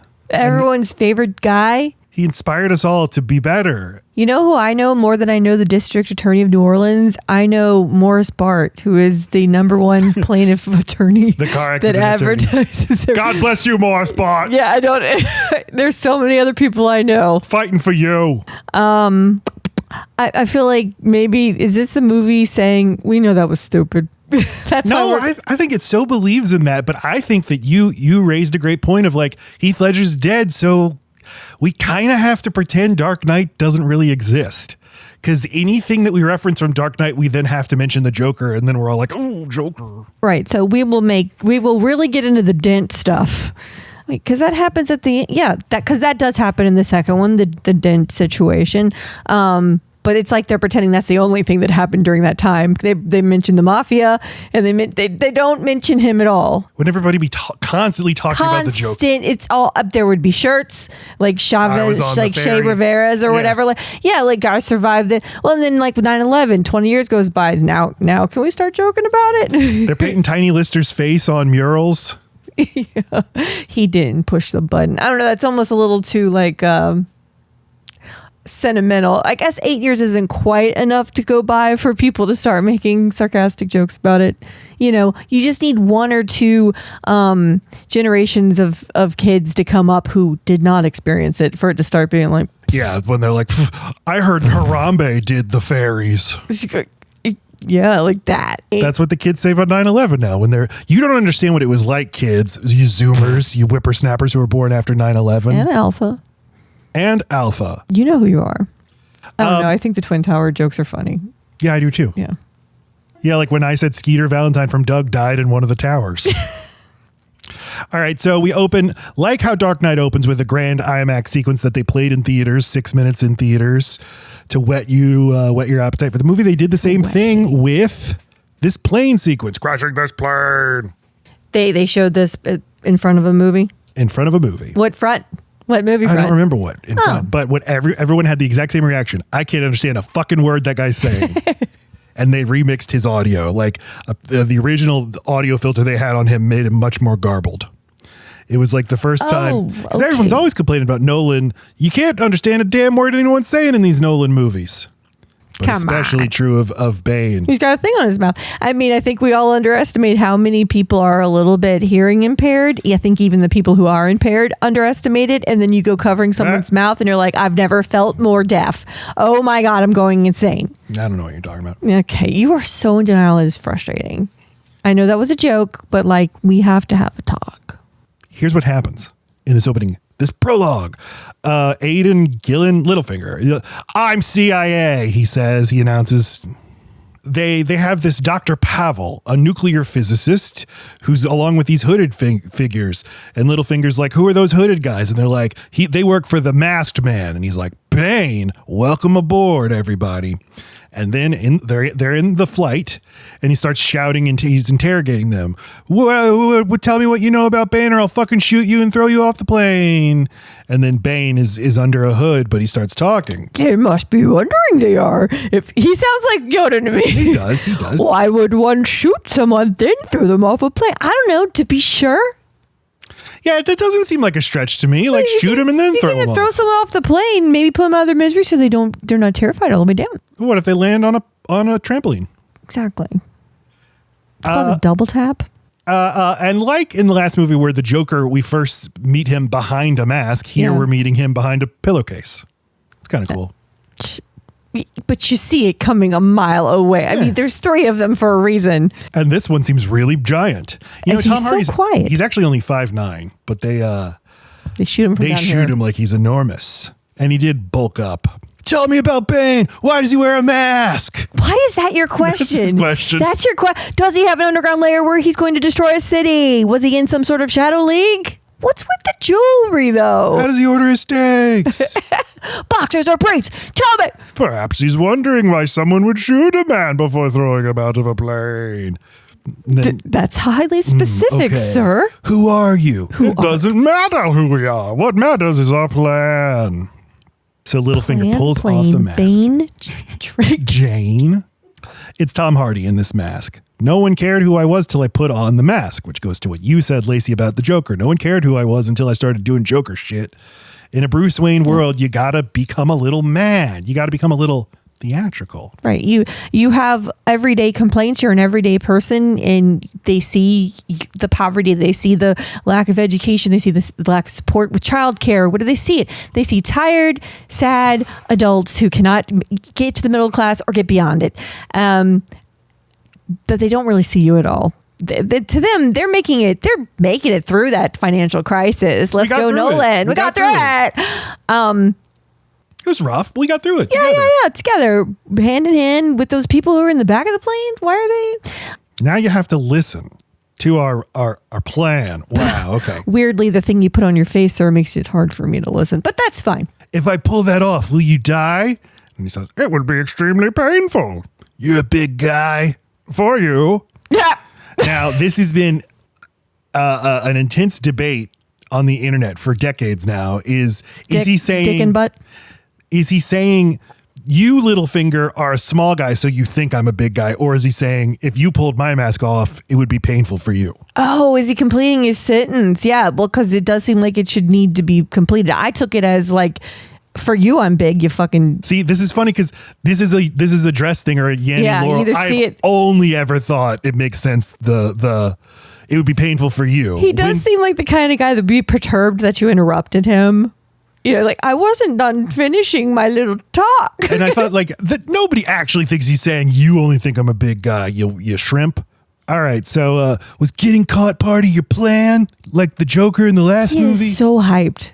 He's such a nerd. Is he like just hurry up and die? You are annoying me. So was getting caught part of your plan? Of course. Of course. And then another fucking plane comes out to eat their plane. This is definitely inspired by You Only Live Twice, the 5th James Bond movie. Subscribe to Podjob, a James Bond podcast. I did appreciate that he put the Bond shit right up front. It's never my favorite part. It's cool. It's a very interesting thing to do. But like I'm like, get to the story. This is the story, Laci. That this man has access to 2 planes? Yeah. It's all part of... Who's funding him? It's a tapestry. You know how Penelope weaves the thing? It's like that. I do know now. Can I put it in lady terms that you might understand? Yeah, tell me about my bridal shroud. What the fuck? So shroud. I don't know. It's just such a... It's called. I know. Just such a like a... yeah, go back to your shroud. So this You Only Live Twice is our next episode, which has spaceships eating smaller spaceships.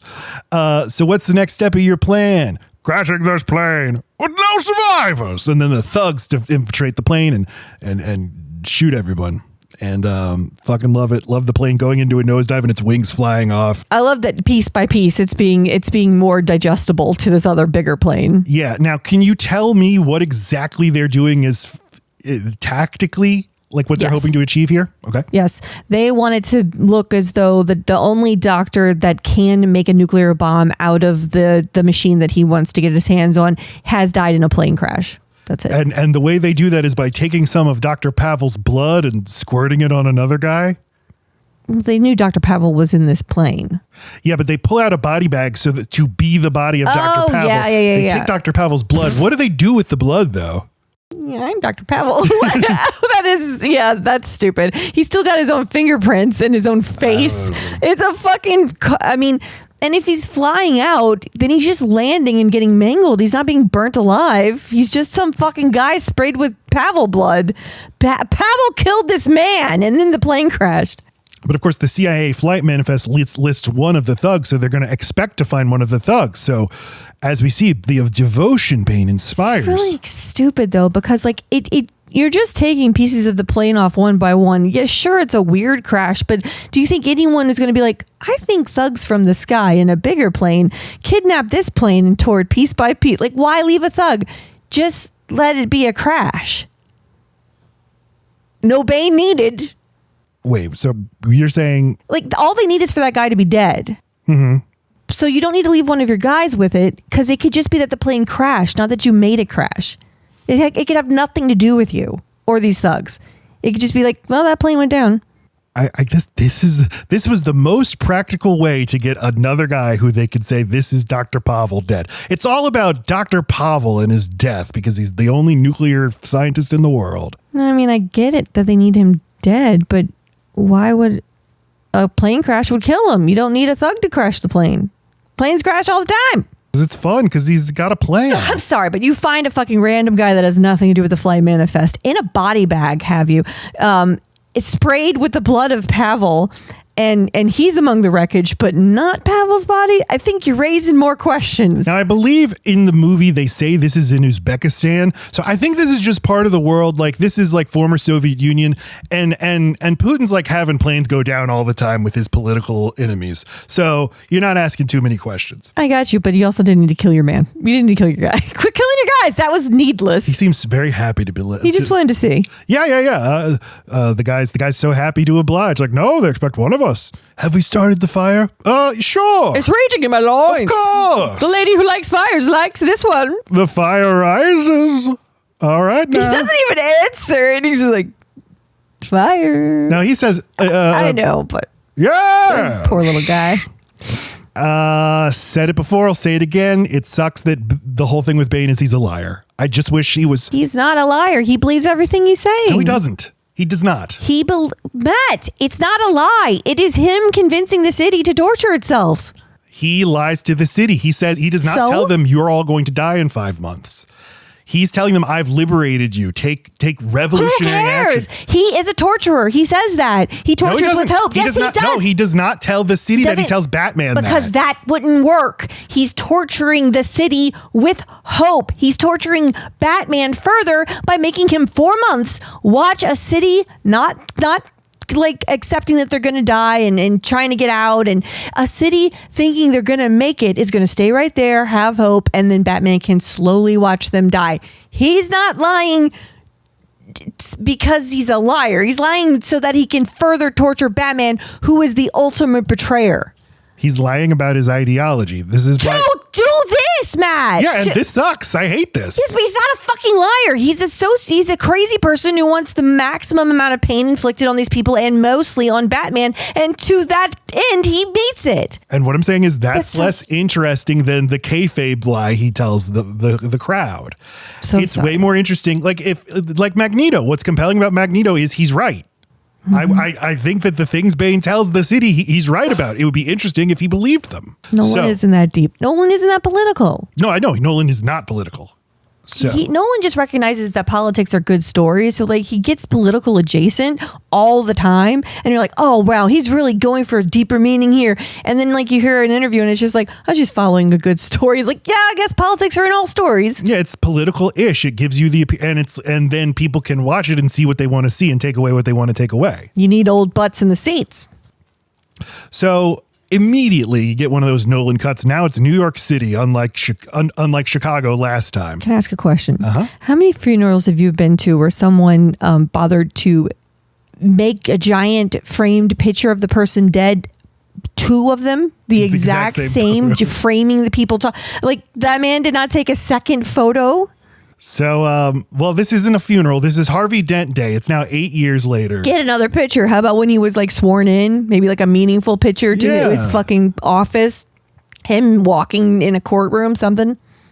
Doing a walk and talk, yeah. It's things are a little bit different now. It's almost like we're in a different city.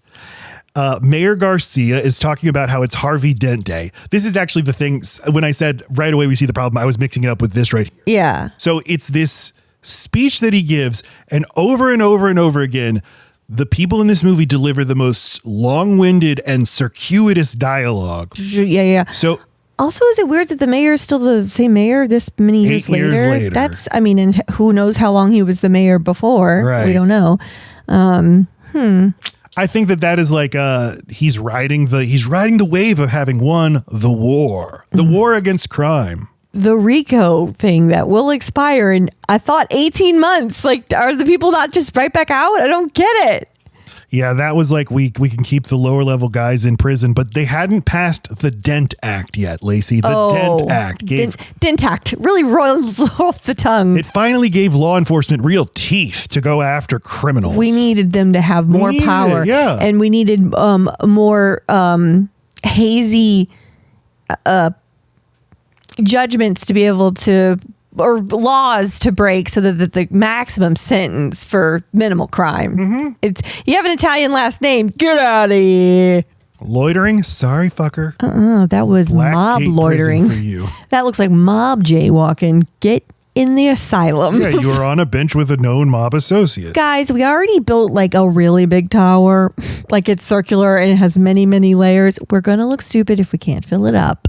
So here's what he says, and it's like you could diagram this sentence and be like, "That's Harvey Dent's one sentiment." uncompromising stand against organized crime had made Gotham a safer place than it was at the time of his death 8 years ago. Okay, wow. The city has seen a historic turnaround. So it's like, so listen, he had just begun his fight against crime, then he died. Okay, in the time since. Big fight against crime. It's gone really well. Okay. Yeah. No city's without crime, but this city is without organized crime because the Dent Act gave law enforcement teeth in its fight against the mob.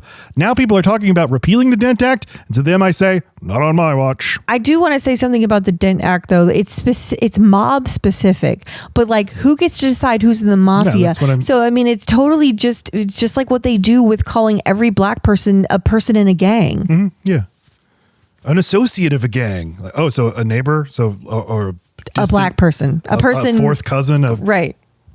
They use the same gas station. So that's Gala on the grounds of Wayne Manor. Bruce, as we know, rebuilt Wayne Manor brick by brick. That's what he's been doing these 8 years, holding a clipboard, hard hat on. I truly think it's just like this is where Nolan felt safe, and like, I need to ground myself in the thing that I was really inspired to do before, and I needed to be apart from Heath so that I can like focus on this story and pretend that never happened. So we need to go back to the manor. No discussion of how long it took to build, how long we've been back in here. How is it that it is as exact as it should be a little different? Well, all that's like, okay, yeah, you can rebuild it brick by brick, but the thing is, inside it looks like it's 100 years old, and all the stuff is under blankets and stuff, as if it's like this would all be new stuff. Exactly right. You can buy antiques all you want, but that's not building anything brick by brick. That's becoming like an insane collector of, and that would mean you'd have to have the mind of an architect, like an Inception. Well, I guess the defense is like, yeah, this place is not haunted like in the way that old buildings feel haunted.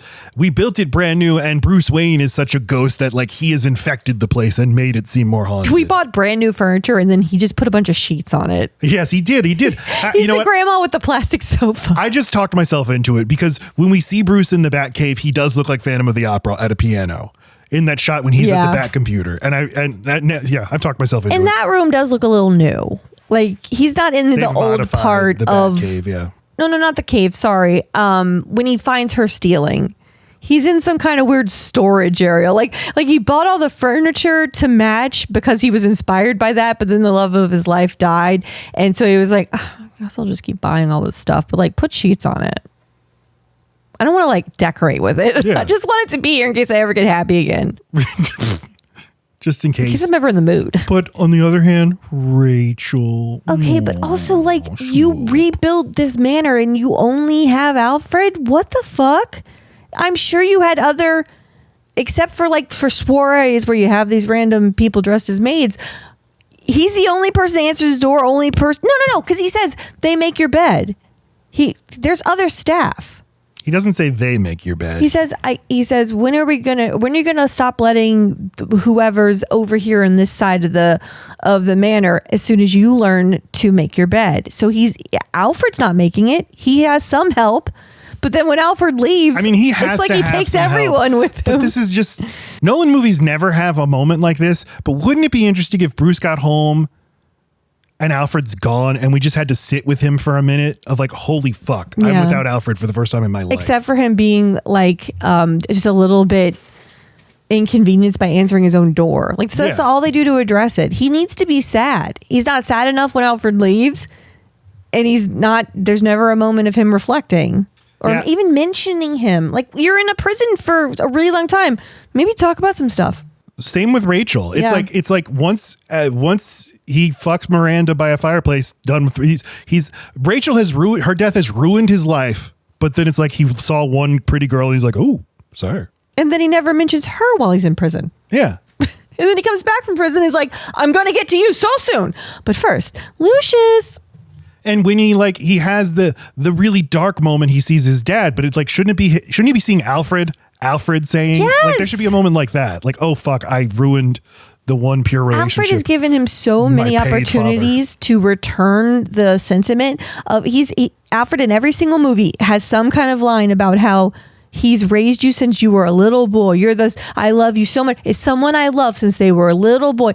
Crying out. You can almost see Bruce's eyes rolling when Alfred's like, from the time I first heard your cries in these halls. Oh, here we fucking go. Mm-hmm. That's what he's acting like.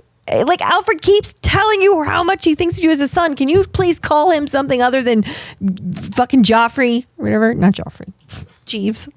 There's a new Batman cartoon that's like a dark and gritty Batman cartoon. It's actually really good. Batman the Caped Crusader. Mm-hmm. And this one, Alfred is this Batman's a lot more distant from Alfred, and he always calls him Pennyworth. Okay, Pennyworth, his last name. Until the last scene of the last episode of the season, he's like, spoiler. Alfred. Thank you, Alfred. And you watching at home, you're like, oh.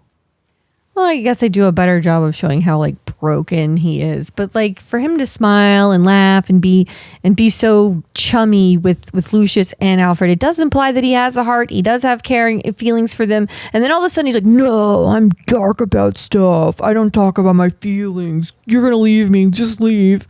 Goes to the party and stands in the corner. I don't want to talk about it. Leave me alone. Right. All you guys are just here for the party. You're going to leave. I knew it. The mayor is he's just complaining about Batman until a thug showed his true nature after all that good that we worshipped him for. That we let him do. He killed those 5 people. Which, I don't even know which 5 they are. Mostly mobsters, yeah. So thanks for cleaning up the streets. Murder, betrayed the trust of this great man, Harvey Dent. And yet when Batman comes back later, like, everyone's rejoicing. Seems like everyone likes Batman. It takes a little bit of time, but that's after the city's completely under. Like, they're probably relieved. Before the siege begins, this cop is so excited that Batman's back, but it could just be like, finally things are interesting again. No, I don't think he's given a name. The old guy's like, you're in for a show. It's just to let us know he was there 8 years ago, even if these whippersnappers weren't. All right, Anne Hathaway is a waitress, and we like her in this movie. I think she's really, really good. Serving deviled eggs and stuff at this party. Oh, I wish. I wish I could watch her serve deviled eggs. I just love deviled eggs. Gary Oldman gets up to give a speech. He's decided, I'm finally going to spill the beans on Harvey. I'm going to sing like a canary up at this podium. But why now? Why on this day? Just do it on any other day. But then he's like, he hears you say that. He's like, maybe now's not the time. These old men are being given too much responsibility with when the right time for things are. That's true. Yeah. They should start a little club. Alfred in the commish and Lucius, guys, when they sing. Like how my dad gets together with people who drove trains for a living now. My dad didn't drive a train for a living, but he gets to listen to their stories at Dunkin' Donuts every Saturday morning. Isn't that adorable? That is adorable. If Lucius, Alfred, and Gordon get together for Dunkin' Donuts. Talking about Wayne stuff, you know? Oh, Bruce Wayne. Oh, so Batman. Did he put you in charge of the entire police force? He did. Did he make you a CEO? He did. Did he make you his dad? He did. Like, God, he's always doing that. This movie suggests that Gordon Levitt's going to be the new Batman. Imagine how shitty Gary Oldman's going to be toward him. Like, yeah, no, I don't know. It's just not the same anymore. Something different about you. You really laid an egg on this one. Yeah, so I'm going to put this speech in my pocket and, I don't know, enjoy the food. And you wanted a little too much, Robin. You know, at least Batman, like, kind of didn't want it. I was kind of hot about Batman. In comic books, there are, like, the Peter Parker will no longer be Spider-Man. Someone else will be, and people will revolt. And it'll be just like that in the world of Batman. They're like, I don't like this new Batman. Get the fuck out of here, man. I want the old guy. They're all just a little jealous. Like, what? Anyone could have just gone in the fucking cave and just Batman. So Alfred is barking orders at the waitstaff. Yo, Selina Kyle, go upstairs to the East drawing room, drop off this fucking plate of food, and lock the damn door. And don't you dare talk to Miranda Priestley when you're up there. Give her the book to the table and be done with it. She can't help herself. She has to linger. She hears the twins, even though they're not there. No, you should totally just like steal the pearls. She sees ghosts of cats. Everyone else steals the pearls. Marion Cotillard here is Miranda Tate, but Mr. Wayne won't see her, nor will he see this slime ball played by Ben Mendelsohn. No one sees Bruce Wayne anymore. He's got fingernails that are 8 feet long, and he pisses in a jar. Nolan has always been obsessed with Howard Hughes and has always wanted to make a Howard Hughes movie. Scorsese beat him to it. Maybe he'll make one anyway. So Hathaway goes up to the East drawing room. She's looking around for the jewels because there's a jewel thief. And then a fucking arrow gets shot to scare her, and it's Bruce Wayne. Oh! You know what? She acts really... I thought she's just a maid. Yeah. I really was like... Playing very good. I thought she really was scared. And then when her eyes go evil, you know, because they have to do a close-up of her dead eyes, those little fish bowls, those oblong fucking circles that make no sense. Be a circle or an oval. Don't be neither. But when they're mad, those fishies are really swimming. Everyone's tracking what I'm saying. Yeah, because he's like, Mr. Wayne, oh, I'm so sorry, but you don't have long nails like they say you have long nails.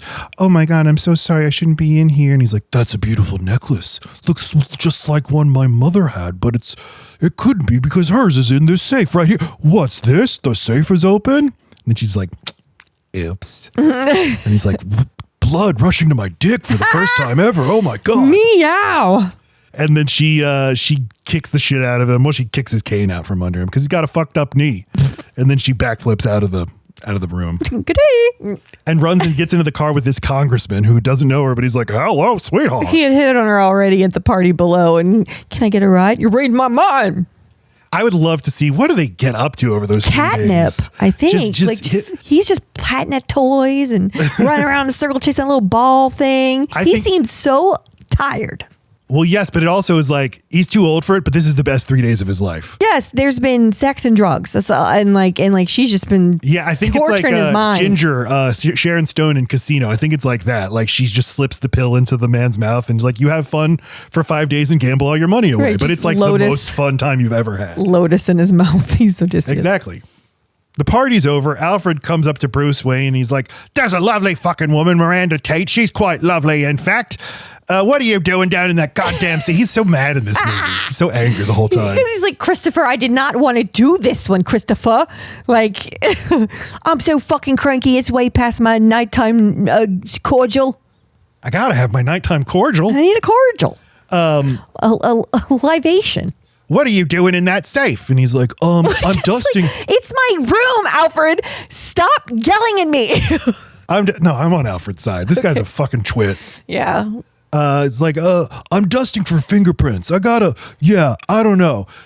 I wasn't dusting for fingerprints. She was dusting for fingerprints. And I've triangulated her location to this house.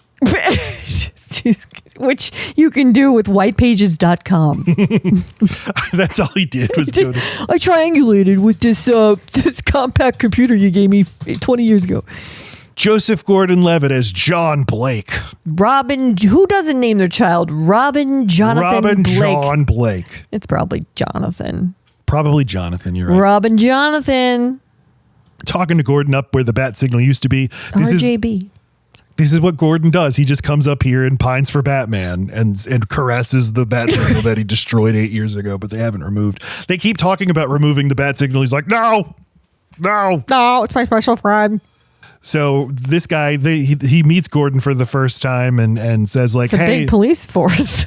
congressman's disappeared or run away. Why is he the one delivering that message? And Gordon's like, yeah, the police are things are going so well in this city because finally we've made crime. We have teeth to fight crime. Right. I just want to give a dyslexia moment here. It doesn't help that his name is Gordon and that guy's name is Gordon.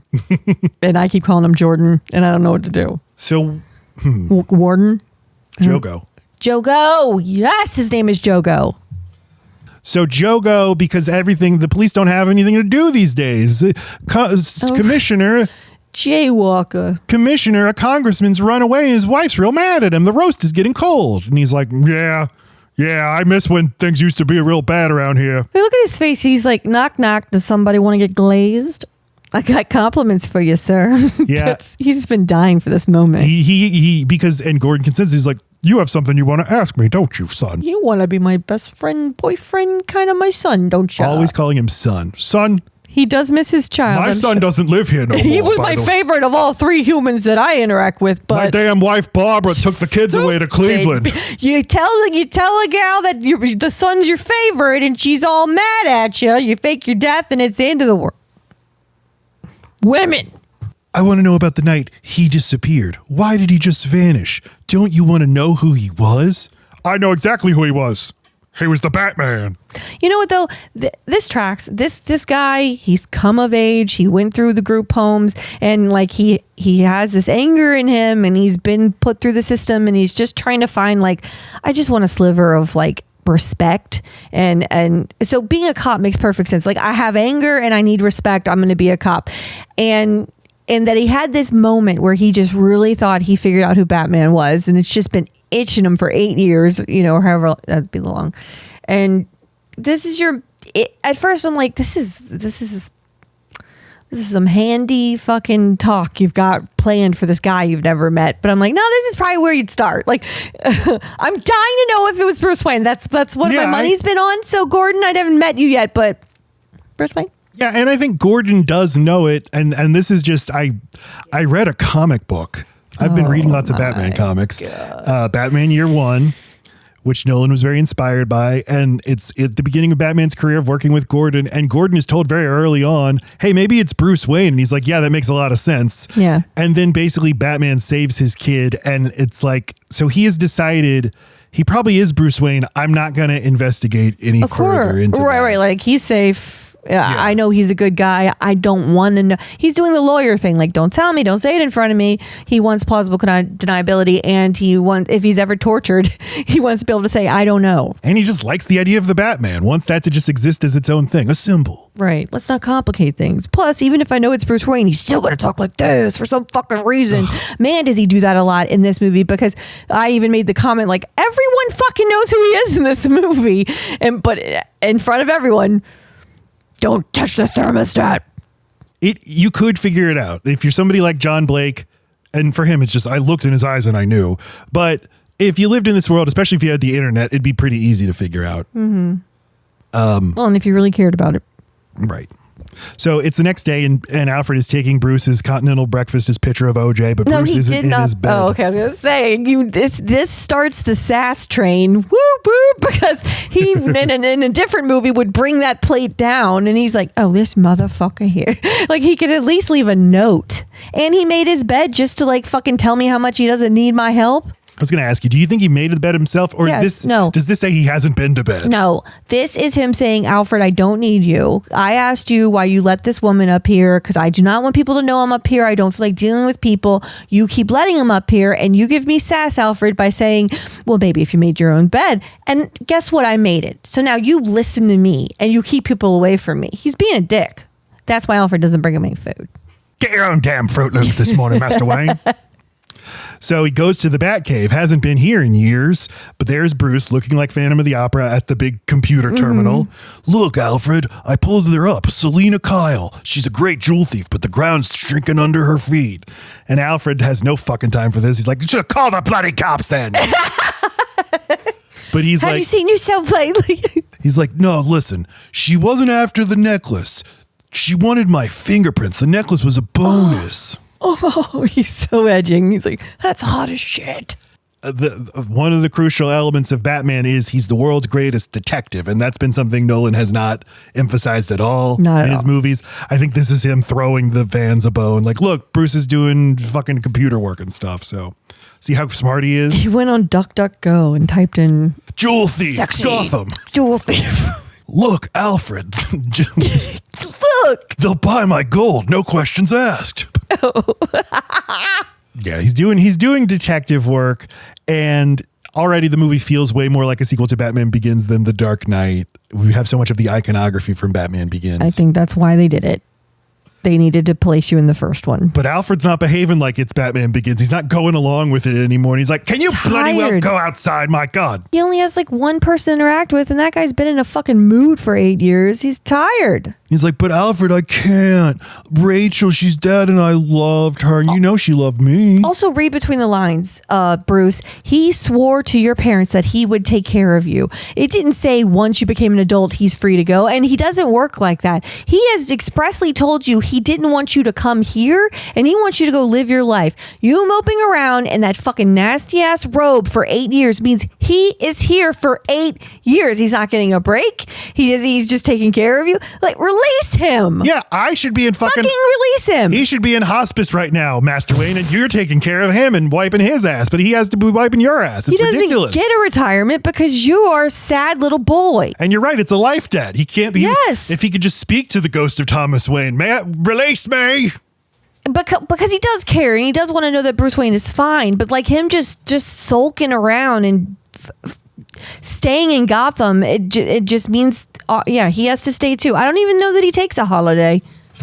He used to when Bruce was gone, when he was partying with pina coladas with Morgan Freeman in the mansion. Yeah. Every fine evening, I go to a cafe and order a Frene Branca. That's another fucking clue that he is saying. When you weren't here, I actually got days off.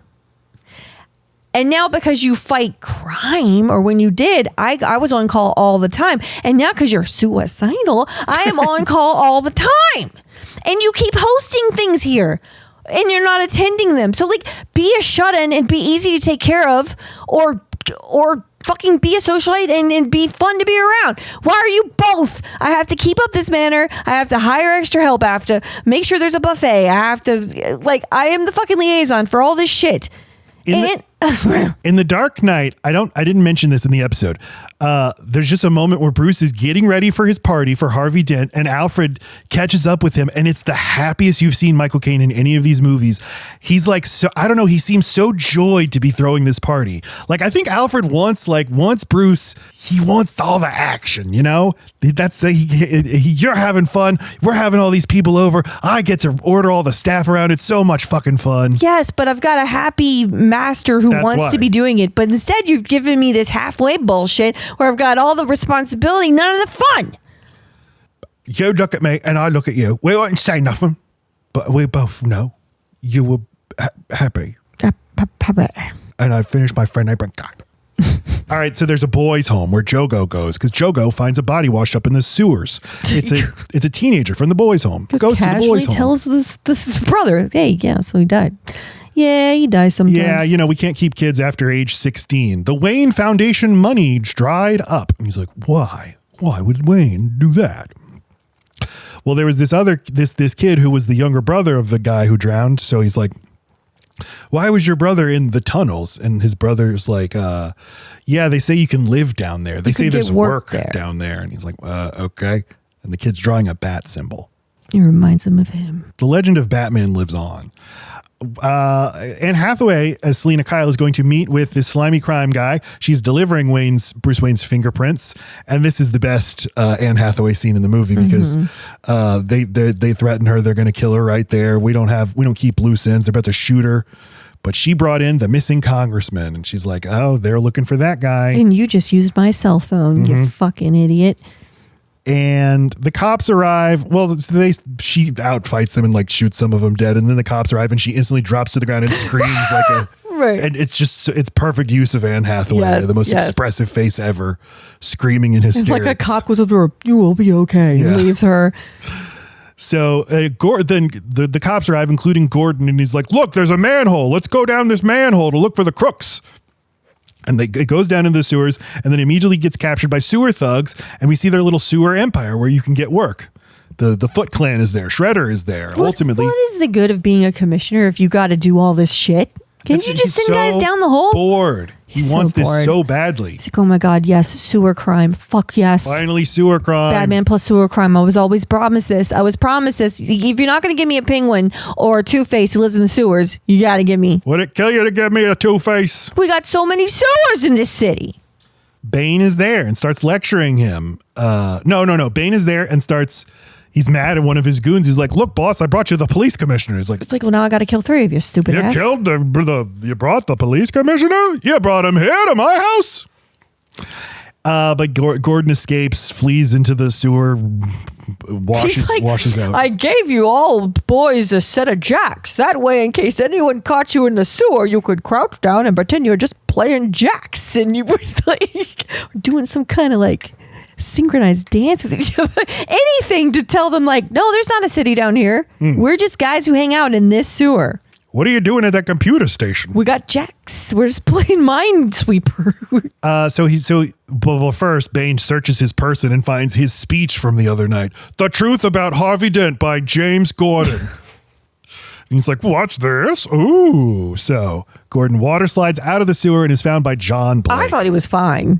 I didn't know he was near death when he's like pushing around. Yeah, and I don't even know what happened. He just bumped his butt. Just a lot of business water. He was hitting things and then he slid out face first. That's not going to feel good. He can feel it. The evil is rising and there's only one person who can help us and that's Batman. And there's only one person who could help the commissioner and that's Batman. And I know who Batman is. So he goes and knocks on the door and Alfred's like, what the fuck do you want? And he's like, I'd like to see Bruce Wayne. No visitors. And he's like, oh, yeah, well, how about I get a warrant for the investigation into Harvey Dent's murder? Yikes. And Alfred's like, right this way, sir. Meow. So Blake goes to see Bruce, tells him about Commissioner Gordon being shot. He was babbling about an underground army and a masked man called Bane.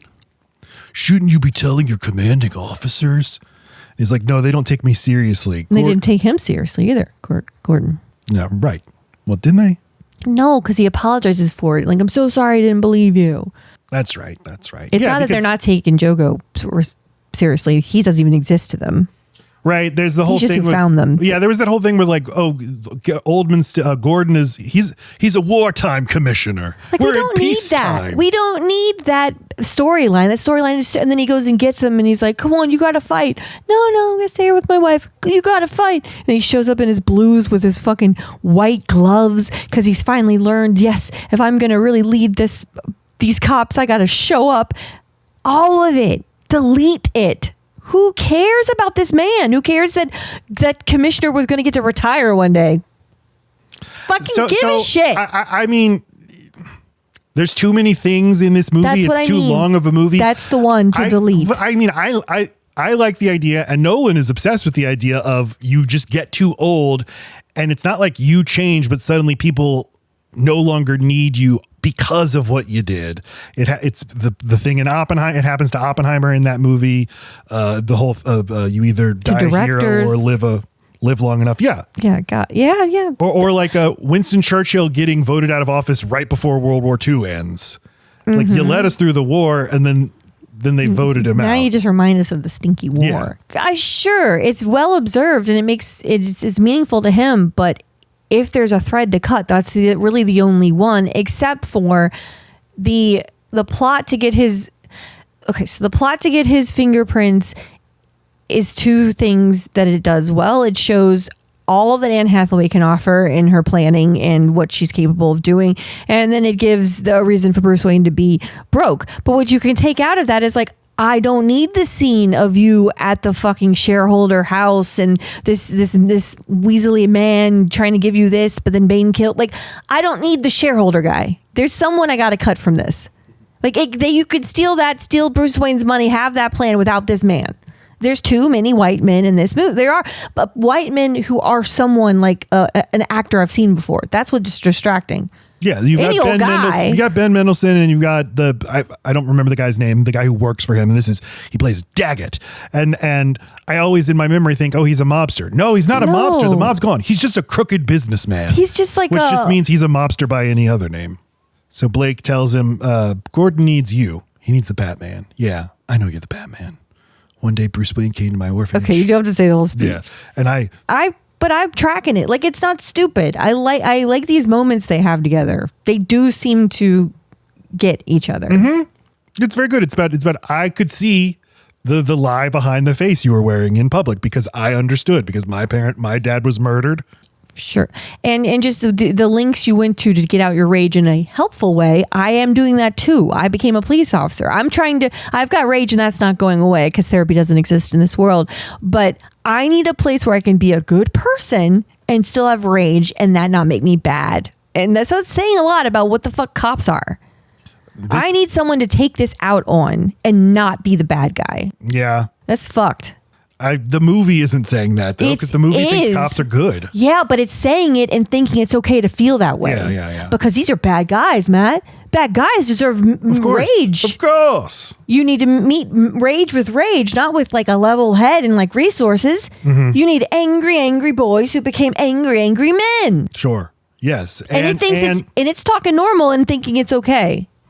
And as an orphan, what the hell else was I going to do? This is one of the only jobs available to anybody. The only... Right, I didn't get an education. Yeah, I couldn't become a Batman, even though... You'd be an angry doctor. We need the Batman to come back. And then he leaves and he's like, hey, also, Wayne Foundation, stop funding the boys' home. What's up with that? Write some more checks, please. Okay, thanks, love you, bye. So Bruce talks to Alfred. He's like, Alfred, you ran that name, Bane? He's like, yes, Master Wayne. He was behind a coup in West Africa that secured mining operations for our friend John Daggett. Now John Daggett's brought him here. By the way, why did we stop funding the boys' home? Just the one. The giant ass city, and there's one. And he says that's because the boys' home is funded from the profits from Wayne Enterprises, and we don't have any more damn profits at the company because you're a business genius and you've absented yourself. The company needs your expertise, Master Wayne. They have a whole board of directors. How are there no profits? What Morgan Freeman says is like, because all we do is direct all our profits into R&D. I'm just making fucking weapons for a Batman who doesn't exist anymore. I guess that's what he's been doing for 8 years. Well, but and then what is everybody else working on? The nuclear arc reactor thing. I hate it. It's such a dumb, it shouldn't exist. It is just the fucking nuclear bomb. You literally made Oppenheimer before making Oppenheimer. It's so boring. And because I watched Avengers also on the same night I watched this, the phrase arc reactor is also used repeatedly in that movie. Jesus Christ. No phrase will make me fall asleep faster than arc reactor. So Bruce is like, you know what? I'm thinking I'm back. So make me a doctor appointment, Alfred. And he's like, okay. You can't fucking pick up the phone yourself. You made your bed. Hello, doctor. It's me. So he goes to see the doctor. I only want to see a doctor that is one floor up from... Yeah. Make sure it's at the same hospital that Jim Gordon's at, They pick the guy from Reno 911 who I love. Why are you the doctor? He played the doctor in Memento as well, which we didn't mention back then. Shame on us, Thomas Lennon as the doctor. And the doctor's like, yeah, your knee's all fucked up in like a million places. Also, you have scars all over your body and your dick don't work. Yeah, man, you got problems. He's like, well, okay, thanks so much. Leave me in this room, won't you? And he's like, yeah, okay. And then Batman puts on a ski mask and rappels down out the window and into Jim Gordon's room. And Gordon's in his hospital bed and he's like, it's my old friend Batman. In a different mask. But I've always loved Batman visiting him without his Batman mask on. It's like, yeah, hey, hi. It's me. I don't have the black stuff around my eyes, but pretend I do, okay? There's evil rising from where we tried to bury it. The Batman has to come back. So like Catwoman's gonna get ready for a cool night out of being Catwoman at a big gala. And then Bruce Wayne shows up at the gala like, Bruce Wayne, what a scoop. Snap the pictures. It's an Eyes Wide Shut party. Everyone's wearing plague masks. And then Marianne Cotillard comes up and she's like, Bruce Wayne, you could do so much with your money. She's always harassing him about donations and you could do so much good in the world, don't you know? It's a clean energy. And he's like, yeah, okay, I guess. Basically, he's like, I know you're like the most eligible bachelorette. I'm the most eligible bachelor. You want to do good shit. You're a nice lady. Alfred seems to like you. I'm supposed to date you now. Alfred won't stop talking about you, but I'm really more into that Catwoman. All right, like I'm listening. Yeah.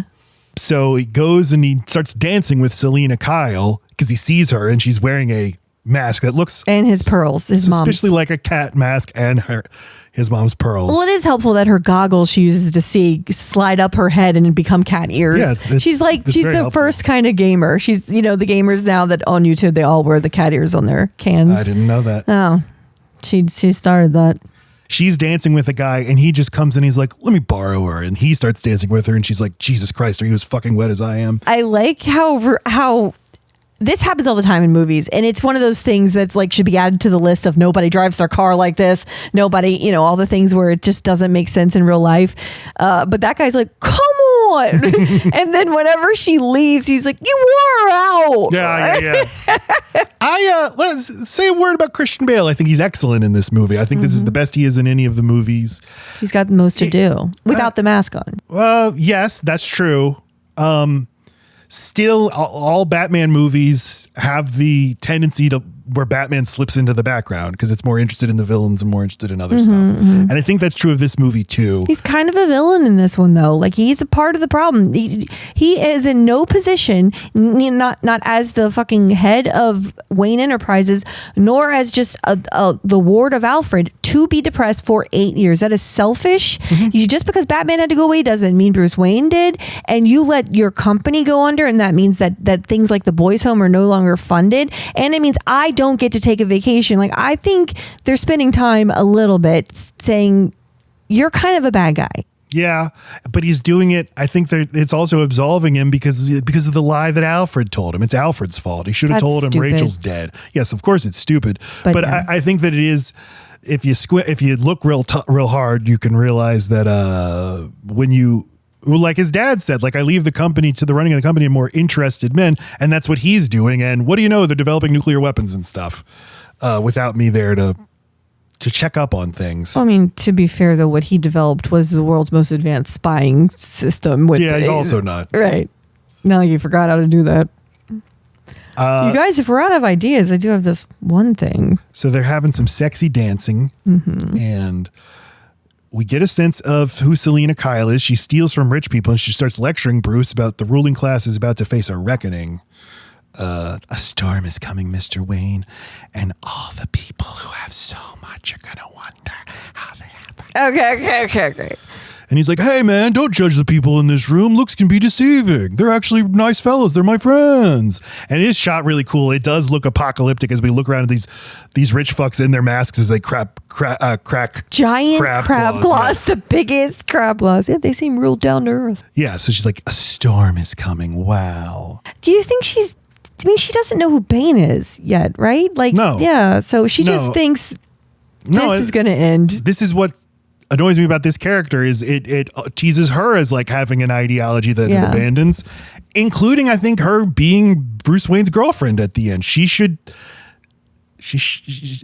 person that it suggests she is here seems to me would not be okay being the girlfriend of a billionaire. Fine, but then she gets the storm that she thinks she wants, and her weird little best friend says, like, this is what we wanted. It's chaos. It's crazy. And you can tell and you can tell in her eyes, she's like, yeah, I'm also not fulfilled with this. Like, I think she thinks she knows what she wants, and it's her life to be different and for other people's lives to be different so that we're all a little more equal.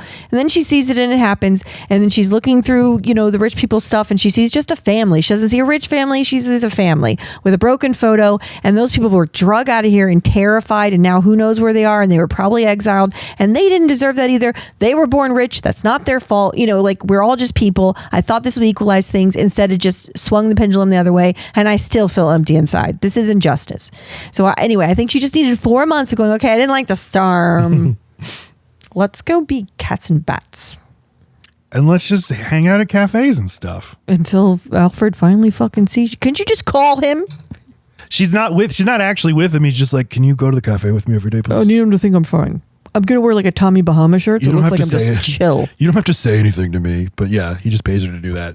A storm is coming, Mr. Wayne. You and your friends better batten down the hatches. I think that maybe this is the beginning of Nolan's fascination with the end is coming. Everything is about to come crashing down. In the next movie, Interstellar, the world's about to end. Dunkirk, literally, we're on the beach and it's Armageddon. That is World War II. Tenet, the future is attacking us. Oppenheimer, we're building the implement of our destruction. The Odyssey, the Greek the Bronze Age is about to end and the Greek Dark Ages are about to begin. So I think this might be the beginning of, ever since then, he's been kind of making movies about everything ending. Yeah, rather than just about exploring people's minds and what makes a person a person. Yeah, so it's becoming more external. What makes reality reality, what makes a person a person, all that kind of stuff. So Bruce goes to the office the next day to visit Lucius, and Lucius Fox, Morgan Freeman's like, Mr. Wayne, holy shit. And he's like, hey, why'd you lose all my money? Like, well, you funneled your whole budget into a fusion project that you mothball. Your company's unlikely to thrive. You got to turn on the machine. He's like, I can't, Lucius. And he's like, oh, well. Why? Miranda Tate's a big supporter or whatever. You should really go on a date with her, Bruce. Go, show her the machine. They are so ready for him not to be a bummer. Everyone's just in limbo right now. We're all just like milling away at this giant tower of a company that isn't really doing anything or making any money. Alfred is milling around at the fucking mansion. It's just like, you are the juice. Do something. You're right. Yeah, Yes. this is just Pass it on or go away. just row after row of symmetrical empty buildings. You built this place? Yeah, for 50 years, me and my wife. It's limbo from Inception. Yeah. A mausoleum to me because I'm so sad because Rachel's dead. Oh. So yeah, turn on the machine, Mr. Wayne. I just can't. All right. But you can be Batman for a little bit, asshole. Anything else? And he's like, no, why? He's like, usually when you come here, you ask me to do some Batman shit. And he's like, no, I'm retired. Well, let me show you some cool shit anyway, okay? So they go down to the armory. And he's like, yeah, I've spent years just buying weapons to keep them from falling into the wrong hands. So I just bought tons of weapons, and here they are, It's safely here in this warehouse. Right, it's not like a bad guy could get in here, and here they'd all be. Never. So convenient. And guess what, Mr. Wayne? We got this. I call it the Bat. And yes, Mr. Wayne, it comes in black, and it works fine, except for the autopilot. I wonder why we're bringing this up more than once. We keep bringing up the autopilot that doesn't work. So Bruce is like, I'm getting kind of excited again about maybe being Batman. Alfred. It'd be weird if Bruce Wayne took that to work, right? It'd be weird. Alfred, what would you think if I was like Batman again? No! I think we were in a vicious cycle. Oh, God, no! I told you about my cherry bottoms. He's like, Mr. Wayne, if you're going to confront Bane, you should know there's a pit in the ancient part of the world that Bane is from, okay? Why does he know that? Because he Googled it. Well, he knows how to do research DuckDuckGo. in a way that Bruce doesn't. He tells him about this pit. And It's got a child lock on it. Alfred. 00000. Damn it. 0001. Damn it. At a more ancient part of the world, there's a pit. And occasionally men go in and then the pit sends something back. And you're like, okay, he's being metaphorical. He's like, no, I'm being very, very literal. Sometimes the pit will send out Bane. Born and raised in hell. No one knows how he escaped, but they do know he was once trained by your mentor, al-Ghul. They know all that, but you're telling me that fucking bitch knew how to do all this misinformation across the internet? You know this story, but it's not even the story. That's not real. She came out of the pit. Yeah. I mean, he came out eventually, but he didn't escape like but this is not his legacy, it's hers. Yeah. So what, she did a bunch of like counter intelligence of herself online in case someone researched her? Yeah, it's like a restaurant that gets a bad review. Like, hey, we need to remove this, so let's flood the gates with 5-star reviews. Yeah. Actually, it was Bane who escaped the prison, not me. See how it looks like a little boy? It's totally a little boy. Looks like a little boy. Then he was excommunicated. Any man too extreme for al-Ghul is not to be trifled with.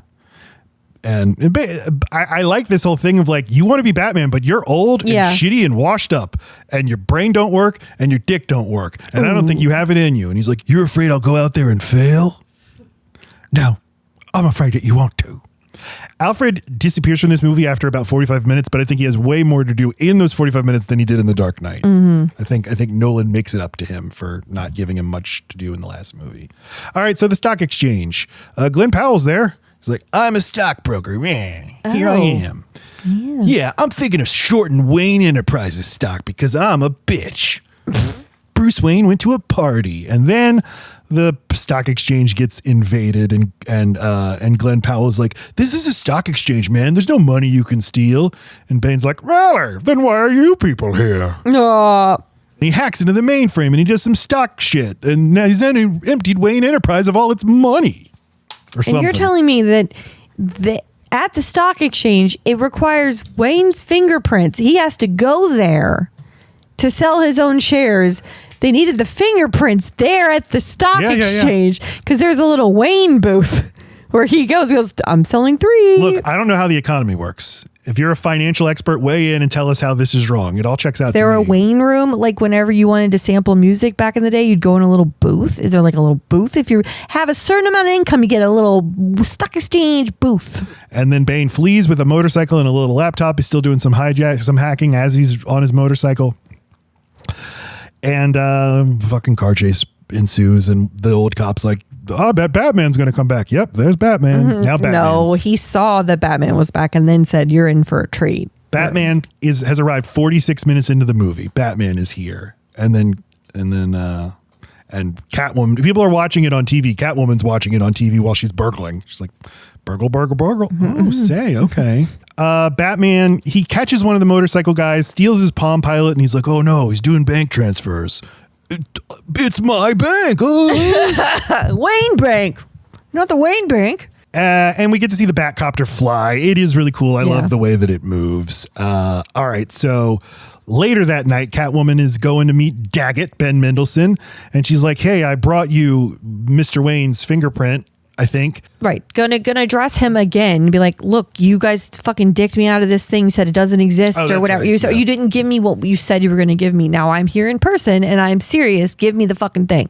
And the thing, it is this MacGuffin. I think this is another element that the movie could lose, but Nolan's so obsessed with this idea. But this goes to your thing as like her ideology doesn't make sense, blah, blah, blah, blah, blah. No, she was born in a place that made her do things that are bad. Now the bad thing follows her around. What she really wants is a clean slate. Now that she's got money, she can go have that clean slate and not be this thing and do what she would have done if she'd been born with money. So I think that's always there, Matt. This desire for her to leave this, not do crime. I agree with that. that. Go to Petty or Florence. I keep forgetting. Florence.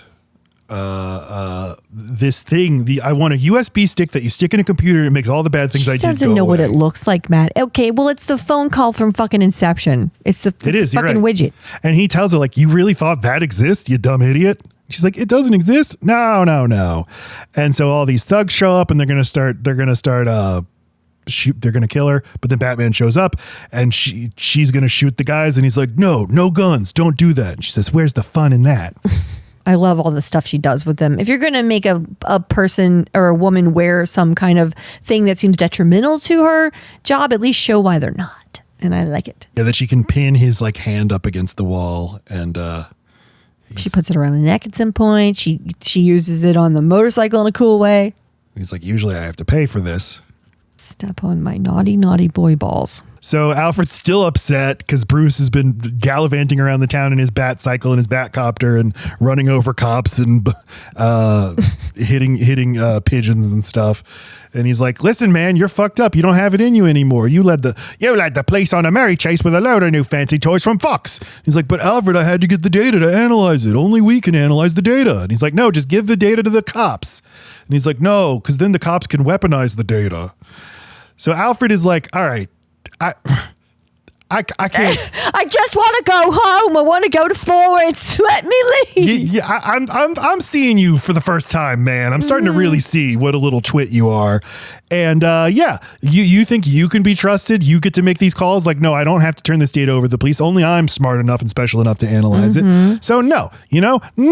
And then Alfred shows Bruce footage of Bane. He's like, look at this guy. He's fucking incredible. 10 feet tall. Biceps like pythons, You don't stand a chance, you bloody fool.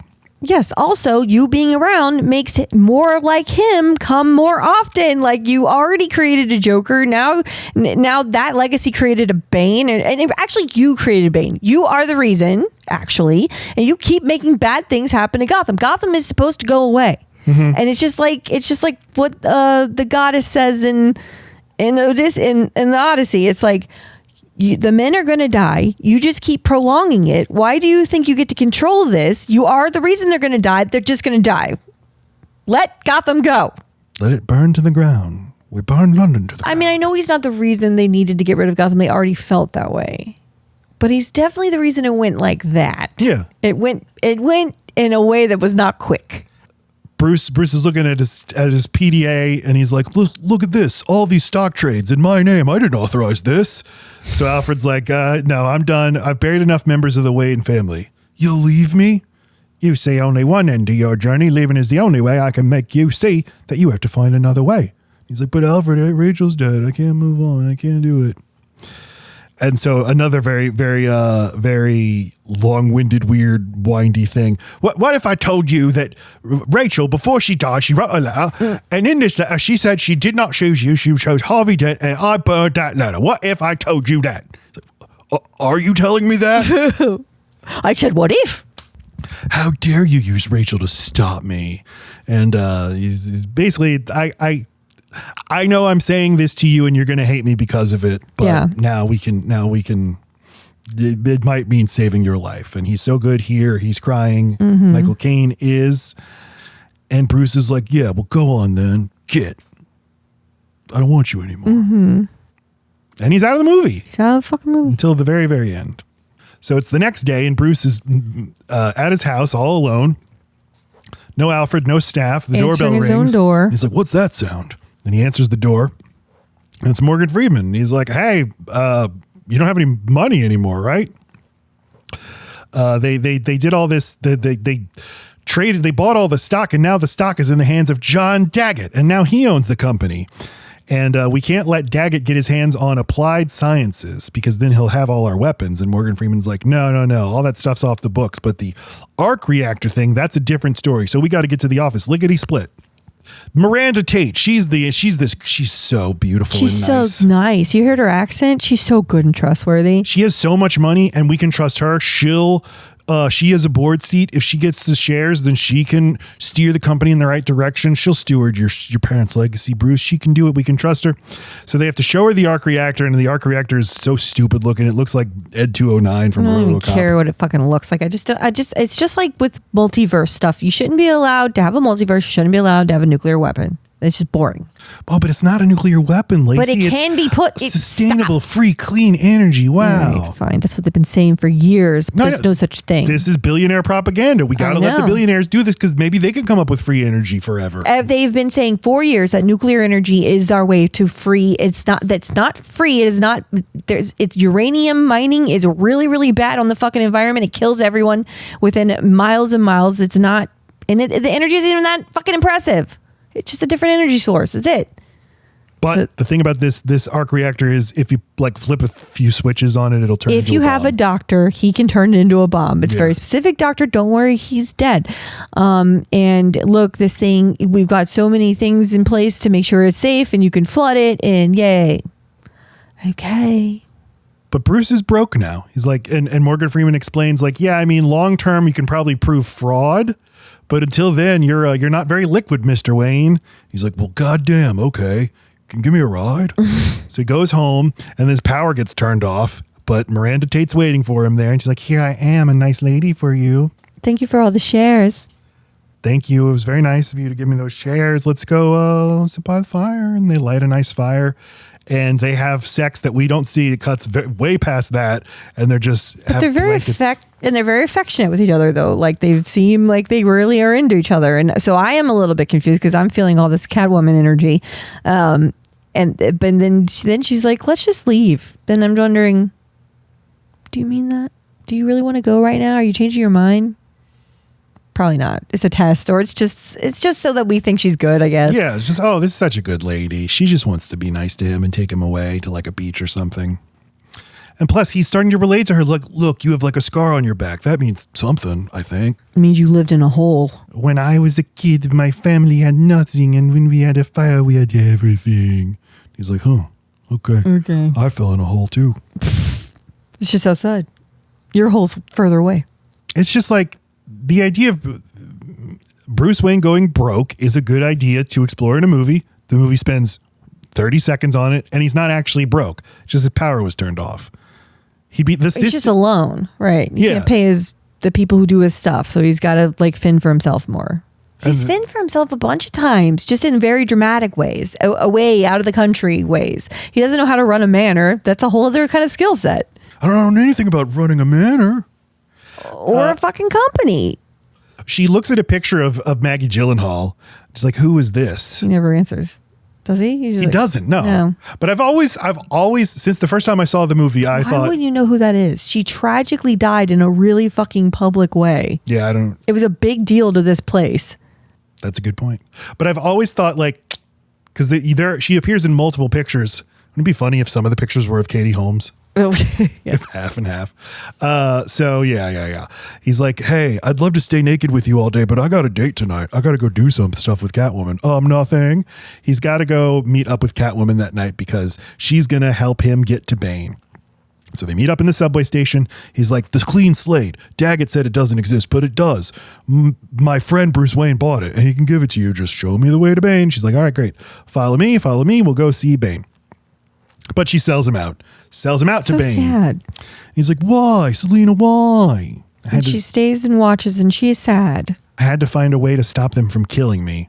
And this is always the Catwoman Batman dynamic. Yeah. He's like, she's good. She's turning things around. She's being a good person now. Oh, Catwoman, no. She comes from a different place. She's got to look out for number one. That's her. And in her reality, men fuck her over or want to fuck her, and that's it. I guess that's the other thing about them ending up together is these movies are not the comics. These movies are not the Batman mythology. It's just sort of taking stuff. But the idea that Batman and Catwoman could be happily together, I like that. Doesn't jive with who they are. That's not true. That just means that you don't think growth can happen. And I think he proved himself to her by forgiving her for what he did, for what she did. Yeah, no, that's true. And she wants forgiveness. She wants a clean slate. That's her whole fucking thing. And he gave her an amazing thing to be forgiven about. That's true. That's a good point. And the whole thing is like, well, but we're going to treat them like human beings and not icons and symbols and idols. We're all victims of our circumstances. She does not necessarily want to become a criminal. She's very good at it. She would have probably been good at anything she tried to do, but she wasn't born in a place to do that. So her whole thing is, just treat me like I'm a person. Treat me like I deserve respect, and I should be forgiven for all this shit I did because I did it because I had to. And you don't know what that's like, Bruce Wayne. It's just taking out the freak element, and I know that's Nolan isn't interested in that. Meanwhile, look at Bane. He's not interested at all. The big confrontation with Bane here, and Batman is just no match for Bane. He beats the fucking shit out of him instantly. It's very easy. And Bane tells him, peace has costed you strength. Victory has defeated you. And he starts talking about boring League of Shadows shit. He's like, you betrayed us. You betrayed the League of Shadows. He's like, us? You were excommunicated by a gang of psychopaths. No, I am the League of Shadows. I'm here to fulfill Ra's al Ghul's destiny. Oh, you know, another reason I hate that is it just makes the world feel small. Yeah. Here's this loose end you didn't tie up. I'm back. How about like expand the world, make it bigger, make this something new? No. It's the thing we already knew about. It's just because Bane in the comics is apart from all that, right? He's just this other. Yeah, he starts away from all that. Then he does join, and this is just going by Wikipedia, does join a version of the League of Shadows, but it's not like this. In the comics, famously, Bane broke Batman's back, as we're looking at this panel right here, and they do it in the movie. He breaks his back, takes him away to a prison. The worst place in the world, this prison. Here's where I learned the truth about despair. As will you. Long conversation, blah, blah, blah, blah, blah. I love to torture people with hope. Here's a TV. Watch how I torture your people with hope. It's all. Here's your doctor. Okay, but he was only asked to keep him alive, not to heal him. The keeping him alive is part of the torture. It's the hope. Yeah. So this is supposed to be on the other side of the world, but because the movie's so shittily edited, you don't know that. And I'm not complaining about that in a plot hole way. I'm saying you should get a sense, like distance is being traversed, so it feels like something. Instead, we're just cutting. Now we're here. Like even just holding a little bag of Southwest peanuts when he comes back, like clearly was an air train. Yeah, I'm just saying. I just want Raiders of the Lost Ark. I want a map of the globe and them flying on a little plane with the red dots behind them. So the next scene, we're in Gotham, and Selina Kyle is going to prison because she got arrested by Jogo at the airport. Because Bruce Wayne has disappeared, and John Blake's like, we got to find Bruce Wayne. Ooh, that woman right over there, Selina Kyle might know, so arrests her at the airport. You've got quite a record, Miss Kyle. been in and out of prison since you were 16. And I'm a cop, so that means I get to treat you like fucking anything and use you for fucking anything. And I'm going to put you in the big boys prison. Like, it really is taking a lot of fucking privileges with her. Well, because she breaks out of women's prisons, they're not tough enough on her, so she has to go to this prison, Blackgate Prison. But the cops, the guards following her are like, she'll do fine here. Because as long as she can cartwheel her way out of whatever. But she's got to shower with these guys. It'll be fine. Cartwheels are not sexy. It's not your spread out pussy just dangling around these men. Back at the prison that Bruce Wayne's in, he's being taken care of by Tom Conti, who will go on to play Einstein in Oppenheimer. And he's telling him, he's like, I also, in addition to giving you physical therapy, am here to deliver a lot of exposition. Yeah, this place, there was a child who was here, a child born into this hell. And Bruce Wayne is like, Bane. And the guy like doesn't confirm it. Right. And I hate this. I hate all the weird misdirections about who Bane is and who he was and who the child is and who the mercenary is. Right, because what do they know? I mean, Bane is the one that operates this prison for some reason. He didn't free everyone for some reason as well. And so, like, he says he's being paid to keep him alive.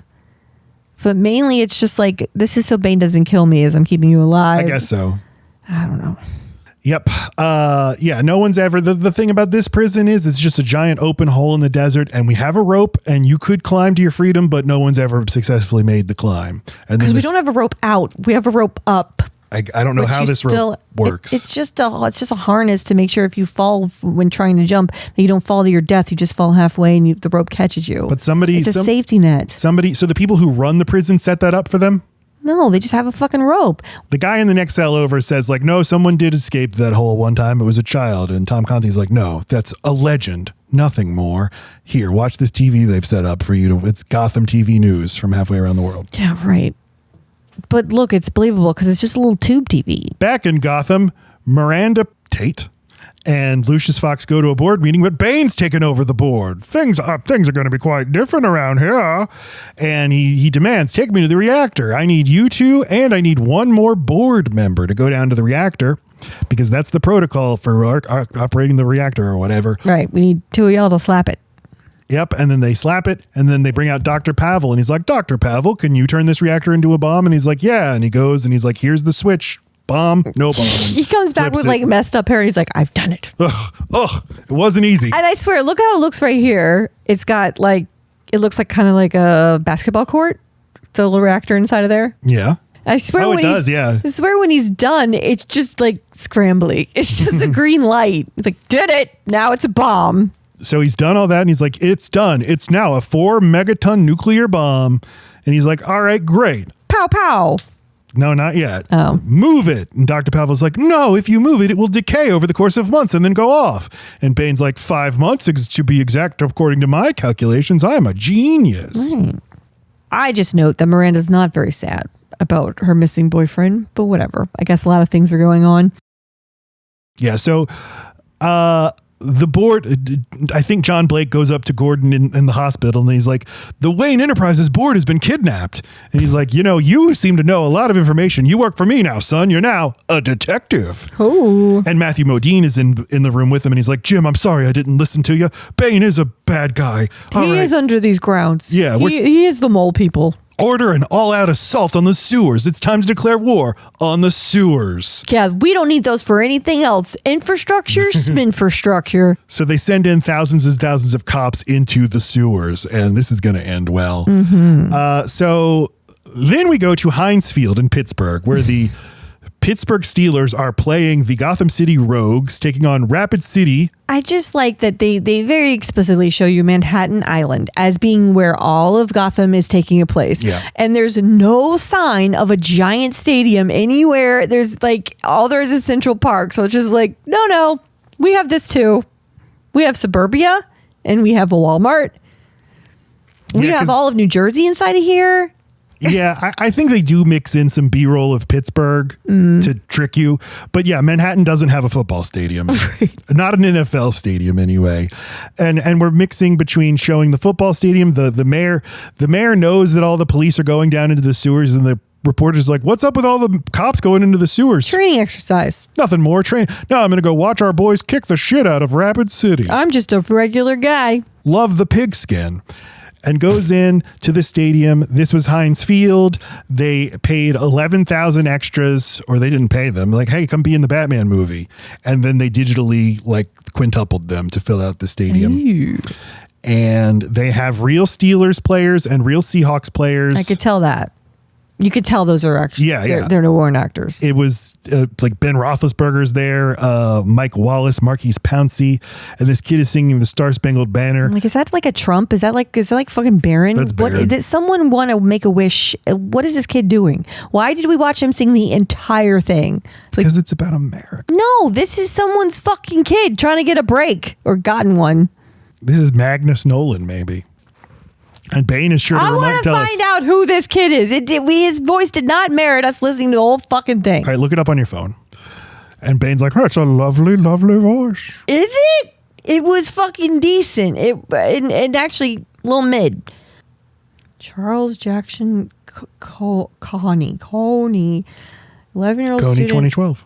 11-year-old student from Pittsburgh area and a member of the Children's Festival Chorus of Pittsburgh at the time of filming, was chosen by producers to sing right before Bane's attack. I know that would you kids in a chorus. I don't fucking know. That guy, he's in his mid-20s now at bars. He's like, hey, Bane told me I have a lovely voice.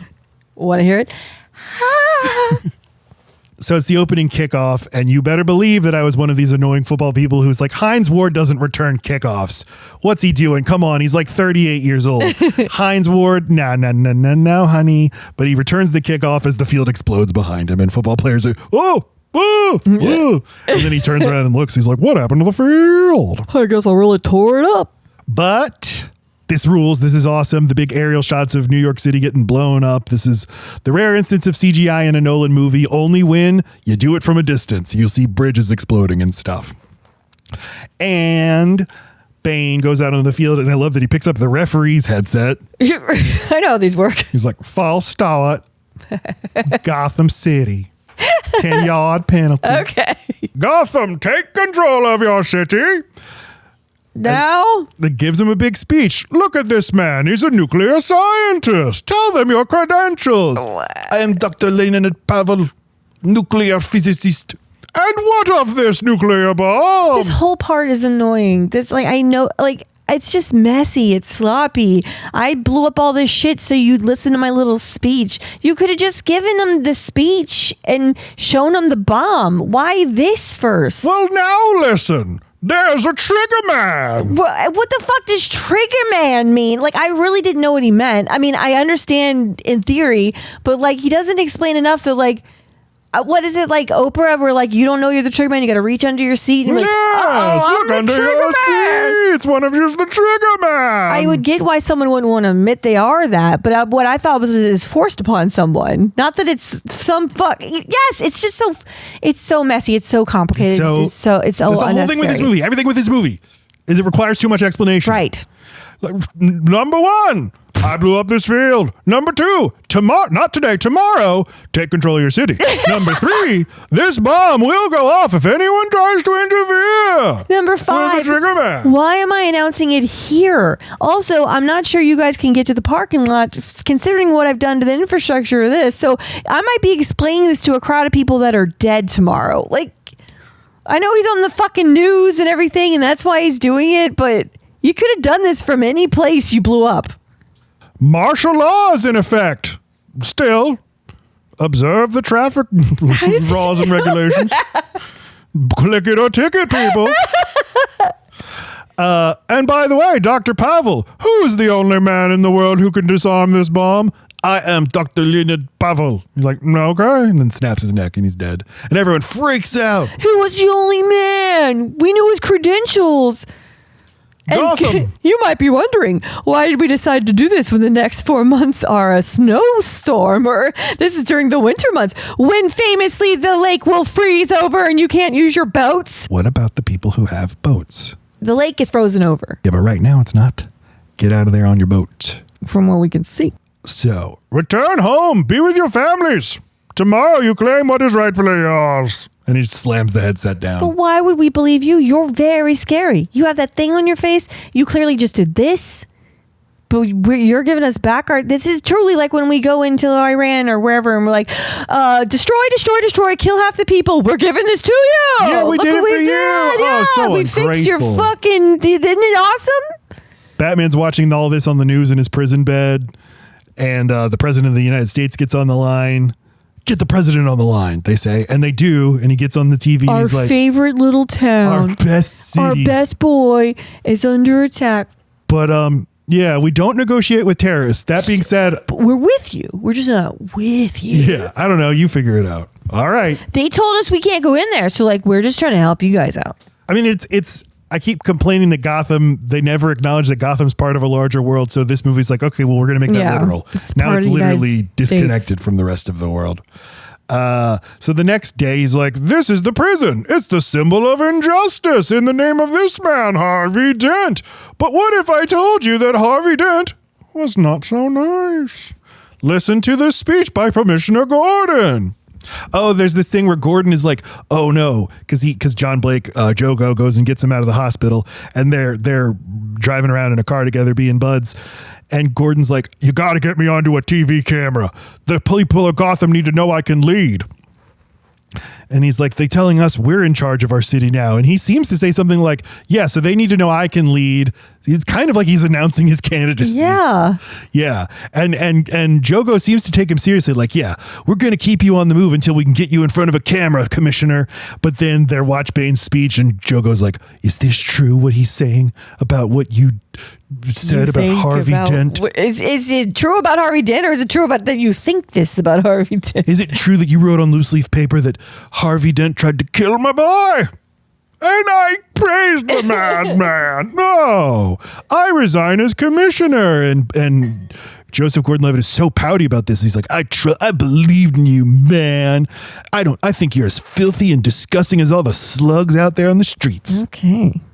So Bane opens up the prison, arms all the prisoners. This is supposed to be like the storming of the Bastille in the French Revolution when they freed ordinary working class people and armed them against the royalty. And here we're freeing mobsters and giving them guns. So courts will be convened, spoils enjoyed, blood will be shed. The police will serve the true justice. And Batman's watching this and getting real upset about it. That's my Gotham. That's my dad's. And I'm all the way over here and I can't do anything about it. Guys.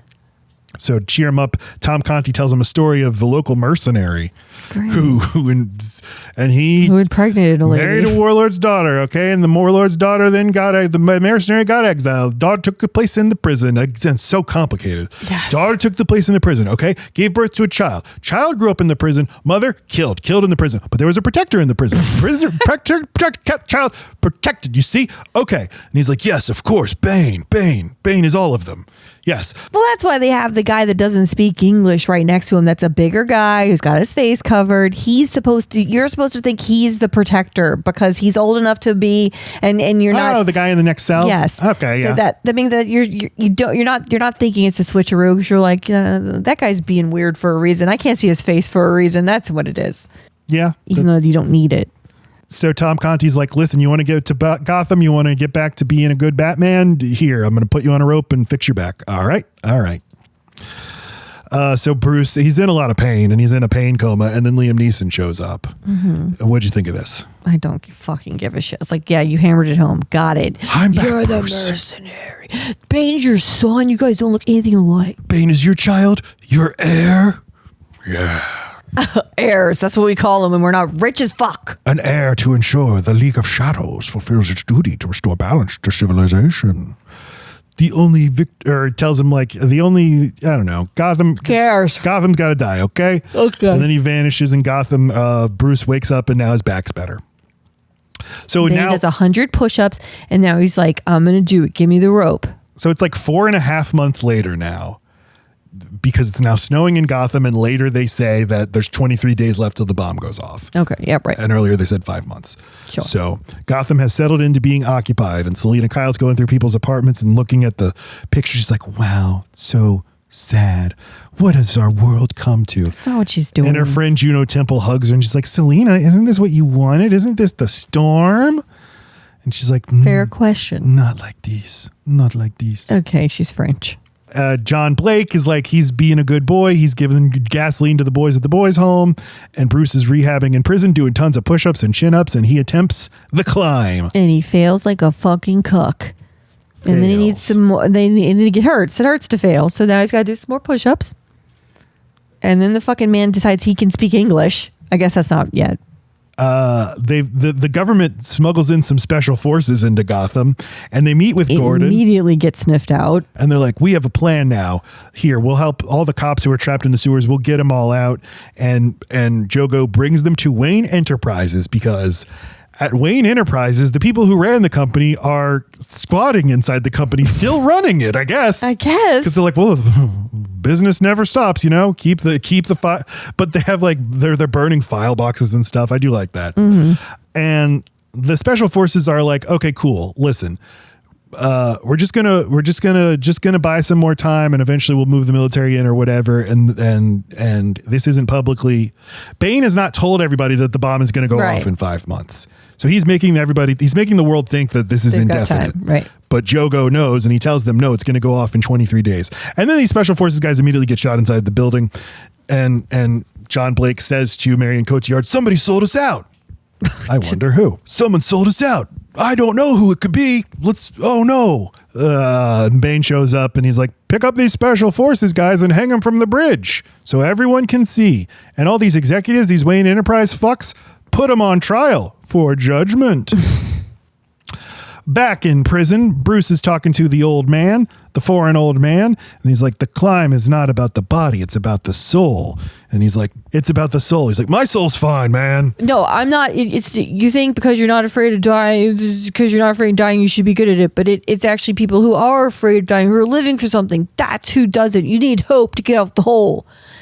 You need to believe you can. It's not your body. You need to. It's not your body that lifts a car whenever you're in grievous danger. It's a person who cares. So you gotta make the jump like the kid did. How'd they make the jump without the rope? That's what he says after he fails the second time. But yeah, it's basically they're just running on a treadmill to get yes. So make the climb as the child. Then he drops a rope down so they can get out, which is nice of him. Well, of course, one quick flashback to his dad, the greatest man who ever lived, getting him out of the hole. He's like, yes, I'll do it without the rope. And they're doing the, I haven't mentioned, I love the music in this movie. Finally, a memorable theme in these Batman movies. The Bane theme, they're awesome, awesome. And he's like, what are they chanting? They're saying, rise. He's like, yeah, I'm going to rise. And he makes the leap and climbs out. And I always, in my memory, this is one of those things where I can never remember, like, wait, does he throw down the ropes or am I annoyed that he doesn't throw down the ropes? He throws down the ropes and gets out of there and runs off into the wilderness and then shows up in Gotham 2 minutes later. He's in pajamas. He's got a healing broken back. And he's just like, I just need Lucius. How did he get on a plane? He's the greatest detective in the world, you know? Okay. So we see now the kangaroo court being presided over by Judge Scarecrow. They're so wacky. They stack desks on desks on desks on desks. I mean, I like it, but it is very stupid. And this is not a trial. This is a sentencing hearing. Do you choose death or exile? And the first guy we see is like, exile. And he's like, great. So he sends him out into the frozen river where he falls into the water. And why are they still wearing suits? It's like, what are you like? I know you had to like poop-cupy the fucking top layer of because these are the executives, right? And they're the board members who are hiding. Yeah. Okay. But you've been up there for 4 months. Why are you guys? Casual. You've just been changing and showering the entire time. Maybe they're dressing up for their sentencing hearings. Sure. They're getting lawyers, and it'd be funny if they're still like, okay. You look the judge directly in the eye, say, yes, sir. Yes, Your Honor. We know how to do this. We know. Yeah. And meanwhile, fucking Miranda, she's just like, fuck it. I'm just going to dress like al-Ghul. And they're just going to think I found this in someo's office. No, I'm just wearing this. This is Just wearing it now when she's ready to reveal, I'm not Miranda, I'm Talia. We can dress casual now that we're up here all alone, just hiding out. That's why I'm wearing this ninja gi. Right. Don't ask questions. It's one more day till the bomb goes off. Will you come out into the streets and fight with us, Matthew Modine? He's like, no, I'm staying in my house. Unnecessary. Like, who gives a shit? And Matthew Modine's like, you don't know that it's only one more day. Maybe the bomb won't go off. Maybe Bane's lying. And so Matthew Modine closes his door on Gordon. He's like, fuck, I needed him. And then he turns around and Marion Cotillard's there and she's like, Mr. Gordon, I can be one of your men now. Miss Tate, I could never ask you to do that. She's like, no, I want to. So some Bane thugs have apprehended Gordon, though. They catch Gordon on the streets when Miranda Tate joins him. People seem to keep getting captured when Miranda's around. Interesting. And he gets brought in front of Scarecrow. Like, death or exile. And he's like, Scarecrow, I'm not afraid of you. I'm not going to play your games. And he's like, come on, death or exile. There's only two. He's like, death. He's like, death by exile. Meanwhile, Selina Kyle helps a little Aladdin boy steal an apple and beats the shit out of some guys with her stiletto heels, giving this kid a lifelong stiletto fetish. Yes. An apple. Stiletto and apple. He wants her to step through the core of the apple to decore it. That works for me too. And then Bruce Wayne just steps, hey, I'm here. Pretty generous for a thief. She's like, hey, you're back, Bruce. Cool. He's like, yeah, here's a USB stick. It'll give you a fresh start. But why don't you first get me to Lucius Fox? Batman, listen to me.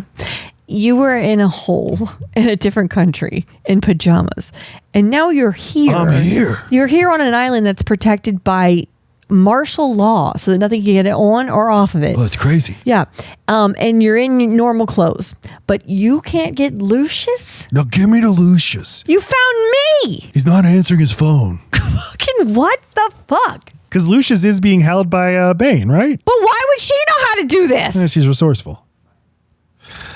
So she gets him to Lucius by just putting a sack over his head and be like, here's a prisoner. Great, fine. But okay, but Lucius being held up and captured, that doesn't mean he's got like lots of access to bat gear, right? Just them being together makes him Batman. No, so Catwoman takes him to Bane's holding area where he's like, oh, thank God, Miranda, you're here. Are you okay, my baby doll? And she's like, I'm so good now. And Mr. Fox is like, Mr. Wayne, you have great impeccable timing. Glad to see y'all here and okay. And then Catwoman starts beating up all the Bane thugs and he's like, I like a girlfriend, Mr. Wayne. He's like, can you make me Batman again? He's like, I suppose I could. Oh, how? Because they go to the Dark Knight cave that Alfred has all the chimeneas that Alfred was burning stuff in. But he was crematoriums. But he was able to get there this whole time and he just stayed there a captive person. Lucius, you wouldn't believe the stuff that I paid Alfred to know for me. Do you know where my Batcave is? Lucius, where's my Batcave? What does Lucius do? How did he get there? And how's he a captive one moment but can get to this breaks area? Them out. That's why he likes his girlfriend, Mr. Wayne. Okay, sorry. And then they go up and check on the Batcopter, which is under a blanket on top of a building, and he's like, "Hey, still the autopilot's not working, Okay, that's okay. I'm gonna drive it. I'm a pilot." Gordon and his men are making the ice walk, but he finds a flare on the ground. What's a flare? And then Batman's there. He's like, "Hey, what's up, man? You're really playing it fast and loose with Gordon's life. You want him to get all the way to the flare? Light it up, man. It's gonna be fucking sick. A symbol, Mr. Wayne, in the sky, the bat symbol. But it's melting the ice. No! And Bane sees it and he's like, impossible. Kids don't have firecrackers here. And he says of Miranda Tate, keep her close. He'll come for her. So Batman and Jogo go and free all the cops. And he's like, thanks so much for your help, man. You've given me an army. And then he gives Catwoman his motorcycle. And she's like, I'm fucking out of here now. Bye. And he's like, no, I think you'll come back in kind of like a Han Solo fashion and save the day. And she's like, no, sorry to disappoint you. To keep disappointing. And say hi to your snobby bitch girlfriend. Peace. But, well, hey, come with me. We'll go like on it. You know what I did to the congressman for 3 days? I'll do to you for the rest of your life. Just fucking and drugs in Italy or whatever. And he's like, no, I got work to do here. So the police now, it's the big day of the thousands of police extras. It's Gangers of New York, actually. Sure. Is what it is what it's evoking. And the cops square off against the bad guys.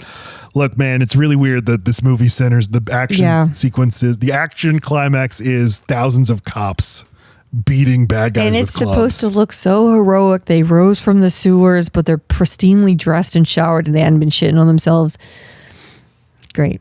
We were down in the sewers for 3 months. All we had to eat was PB&J. Oh, they swapped them because they kept giving them food. I mean, they kept them alive down there. They just wanted them to know what it felt like to be the bad guys in the sewers while the bad guys are up on the streets being cops. Yeah. Okay. All right, fine. At least has some fucking logic. They sure are walking on a lot of streets that still exist. I guess you start to learn the roads that aren't there anymore. That's a cop hole. Oh, no. That's a cop hole. That's a street. That's a cop hole. Yeah, no, we're not going down 4th. You think they would call them cop holes for the rest of the instead of potholes? Cop hole. Got a cop hole here. Fix this cop hole. I pay my taxes. So, hey, do you know why they call them cop holes? Because 150 years ago, the city, gangs in New York. Batman flies over them in his Batcopter to give them a little pep in their step. And they're like, Hey, you were not needed. I've got a thingy. Yeah. Meanwhile, Catwoman blows up the pile of cars that's blocking the exit to the city, and we linger with her. Is she gonna go through the tunnel or turn around? God, who could say? And what's the traffic like these days in the tunnel? You know. And Batman now is on the ground, and he's just punching people. And it's kind of weird that the climax of the movie is Batman punching people in broad daylight. Just doesn't see, like, Batman's a creature of the night, but whatever. Right. And then squares off with Bane. You came back to die with your city. No, I came back to stop you. And we're cutting over to Marion Cotillard, who's now dressed in her ninja gi and watching all this with a look of ambiguity on her face. She is hard to read. But Batman now kind of holding his own again. Bane's still the stronger, but Batman's got some life to him. And he's got some thoughts about the thing on his face. Maybe I take the thing off his face. Maybe if I punch his face. No, he's like plucking it. Yeah, and Bane's like, I hate that. I hate it. What if it's just a lot of new-news on those things? Like they're all just go, you're taking my new-new. He's got pacifiers under there. Yeah. Oh, Bane. I'll give him back. This is kind of like Luke versus Darth Vader in Return of the Jedi, where he's like, I figured out how to beat you. I'm overpowering you, and throws him through a window. And he's like, where's the trigger? Where? Who's the trigger man? Tell me who the trigger man is. It's the trigger woman. Twist. Then you have my permission to die. And he's so happy to be saying this to him. Thinking about you it. You said that to me, remember? And then I did the reversey. And there's just a bunch of other business. Gordon's trying to find the nuke. He keeps checking. Is the nuke in here? No.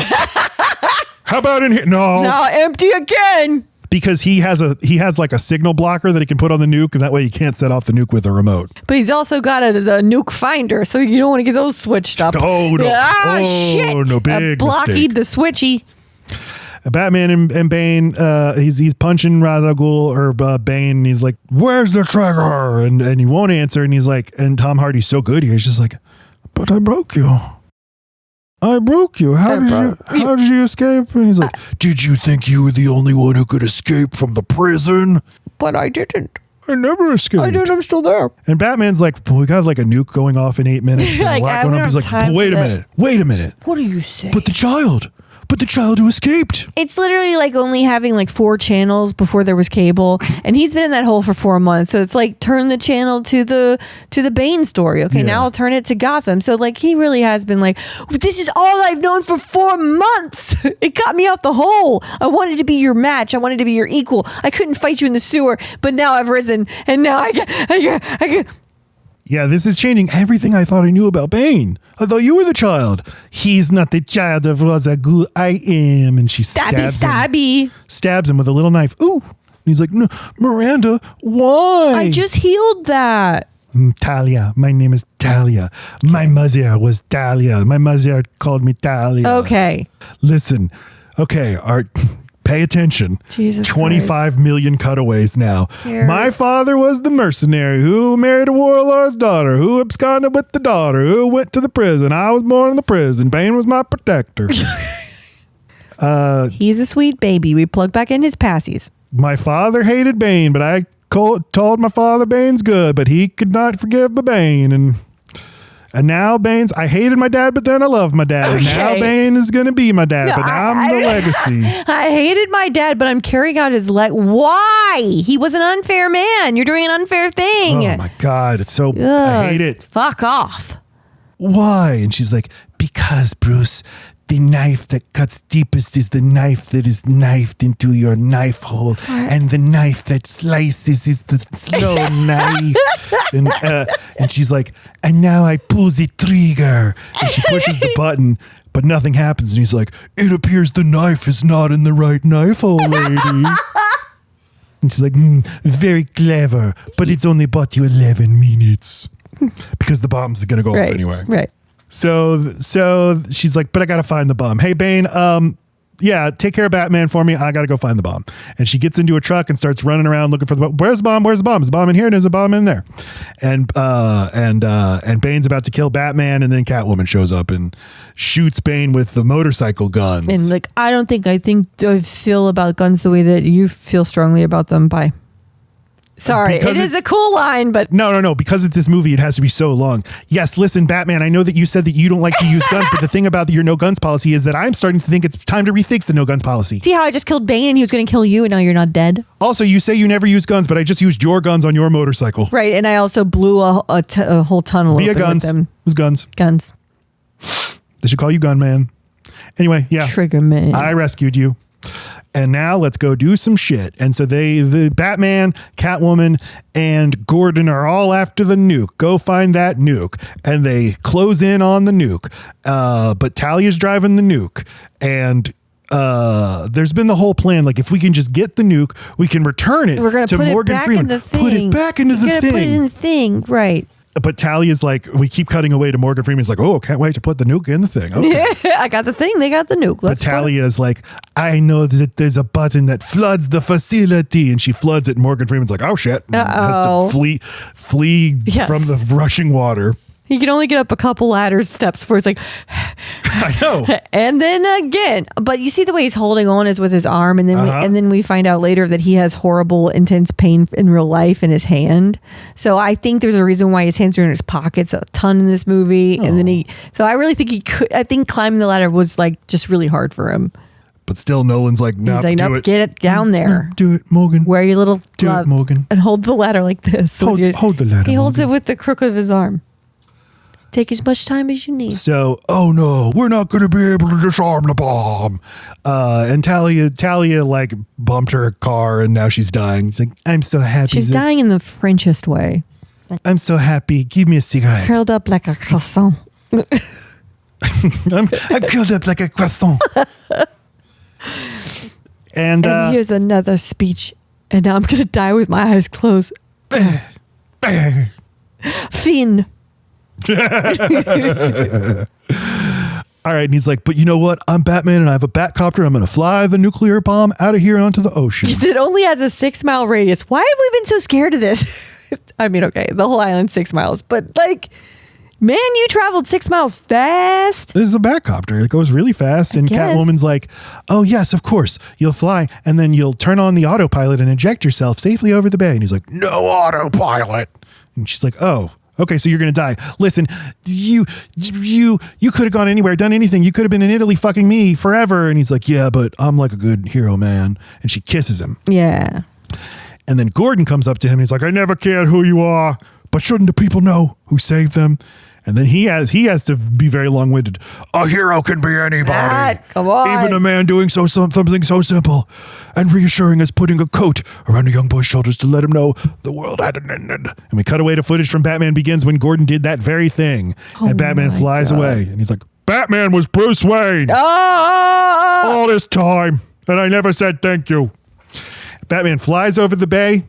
And it explodes with him in the plane, and Bruce is dead. That sucks. They have a funeral. We start with a funeral, we end with one, or memorial, whatever. The bomb has gone off in the ocean. 10 years from now, mutant crabmen will emerge from the sea. They made a SpongeBob. We'll have to deal with that, but we can deal with that when we deal with it. Right. And Gordon is reading from A Tale of Two Cities. Sidney Carton going to the gallows. It's a far, far better thing I do. It's Bruce Wayne's tiny funeral, and Alfred, we're filming Michael Caine from behind. We don't see him until the other guys. We got Gordon, we got Blake, we got Freeman. They walk away, and then we see Morgan's Alfred's face. It's devastating. It's so sad. And he turns to the statue, to the tombstone of Thomas Wayne, and Thomas Wayne's female wife, name unknown. I failed you. You trusted me enough. I don't know. He lived to like his mid-40s. I think it's fine. I tried really hard. That baby has colic. I failed you. And it's devastating. I cried the first time I saw it. Pussy ass yeah, bitch. I know. So the funeral's breaking up, kind of the crowd's losing it. They're dispersing.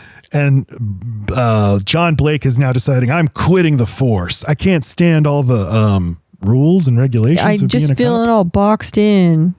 Yeah. Feeling like I kind of want to be a Batman. Well, because Gordon got to lie.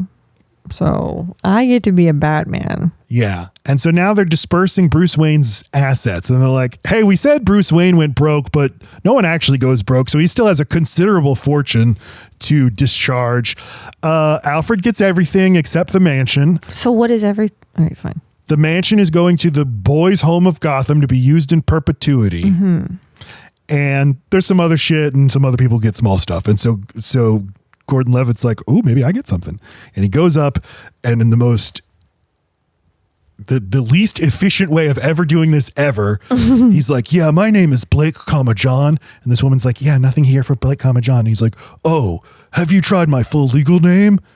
She's like, what is it? And he's like, hold on. Robin. He pulls out his driver's license and hands it to her rather than saying it. And she looks at it and she's like, oh yes, there is something for you, and hands him a duffel bag. And she's like, you should really go by your first name, your legal first name, the name that's on your driver's license. I like that name. Robin. Okay. So he's wow. So he's holy shit, he's Robin. But because this is kind of this is different. It's a little different. This time Robin's alone. He's a cop. And Robin's kind of a Batman. Robin's Batman. And Lucius is meeting with some techs who are working on the Bat helicopter, and he's like, please, I just have to know, was there anything I could have done to fix the autopilot? End this. Fucking. And they're like, sir, the autopilot's already been repaired. Guys, he's alive. Okay. And then the fucking Alfred goes to Florence, has his didgeridoo, and what do you know it, long-haired, disheveled, beautiful Bruce Wayne with Catwoman paying Catwoman to have dinner with him at the cafe. Yeah, the end. She's so sick of him. But it's really cool that it is. Alfred looks over, the camera's just in front of Michael Caine's face, and he looks up and his face kind of freezes, and then the score, these drums come on, and you're like, oh shit, Bruce Wayne's alive.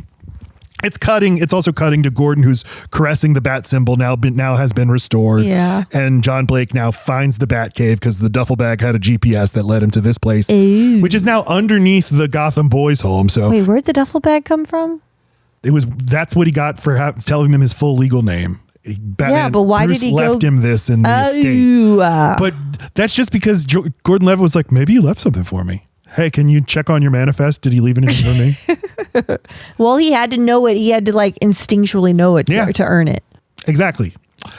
And he's seen the Batcave, and Nolan and Goyer said this trilogy is going to end with him on a platform rising, and it is a really cool image.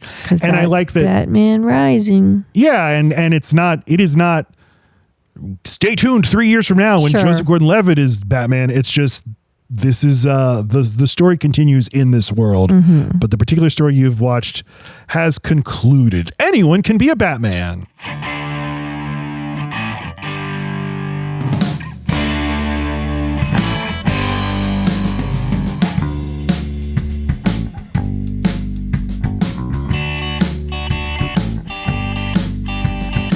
I said it was going to get a 4, and now you said I can't get 3.5, so I don't know what the fuck to do here, because it's definitely not a 3. It's just, I had fun with it. I liked the ending. My kid had fun, and the experience was a 4, but going through it, god damn, am I bored. Like picking it apart is so annoying.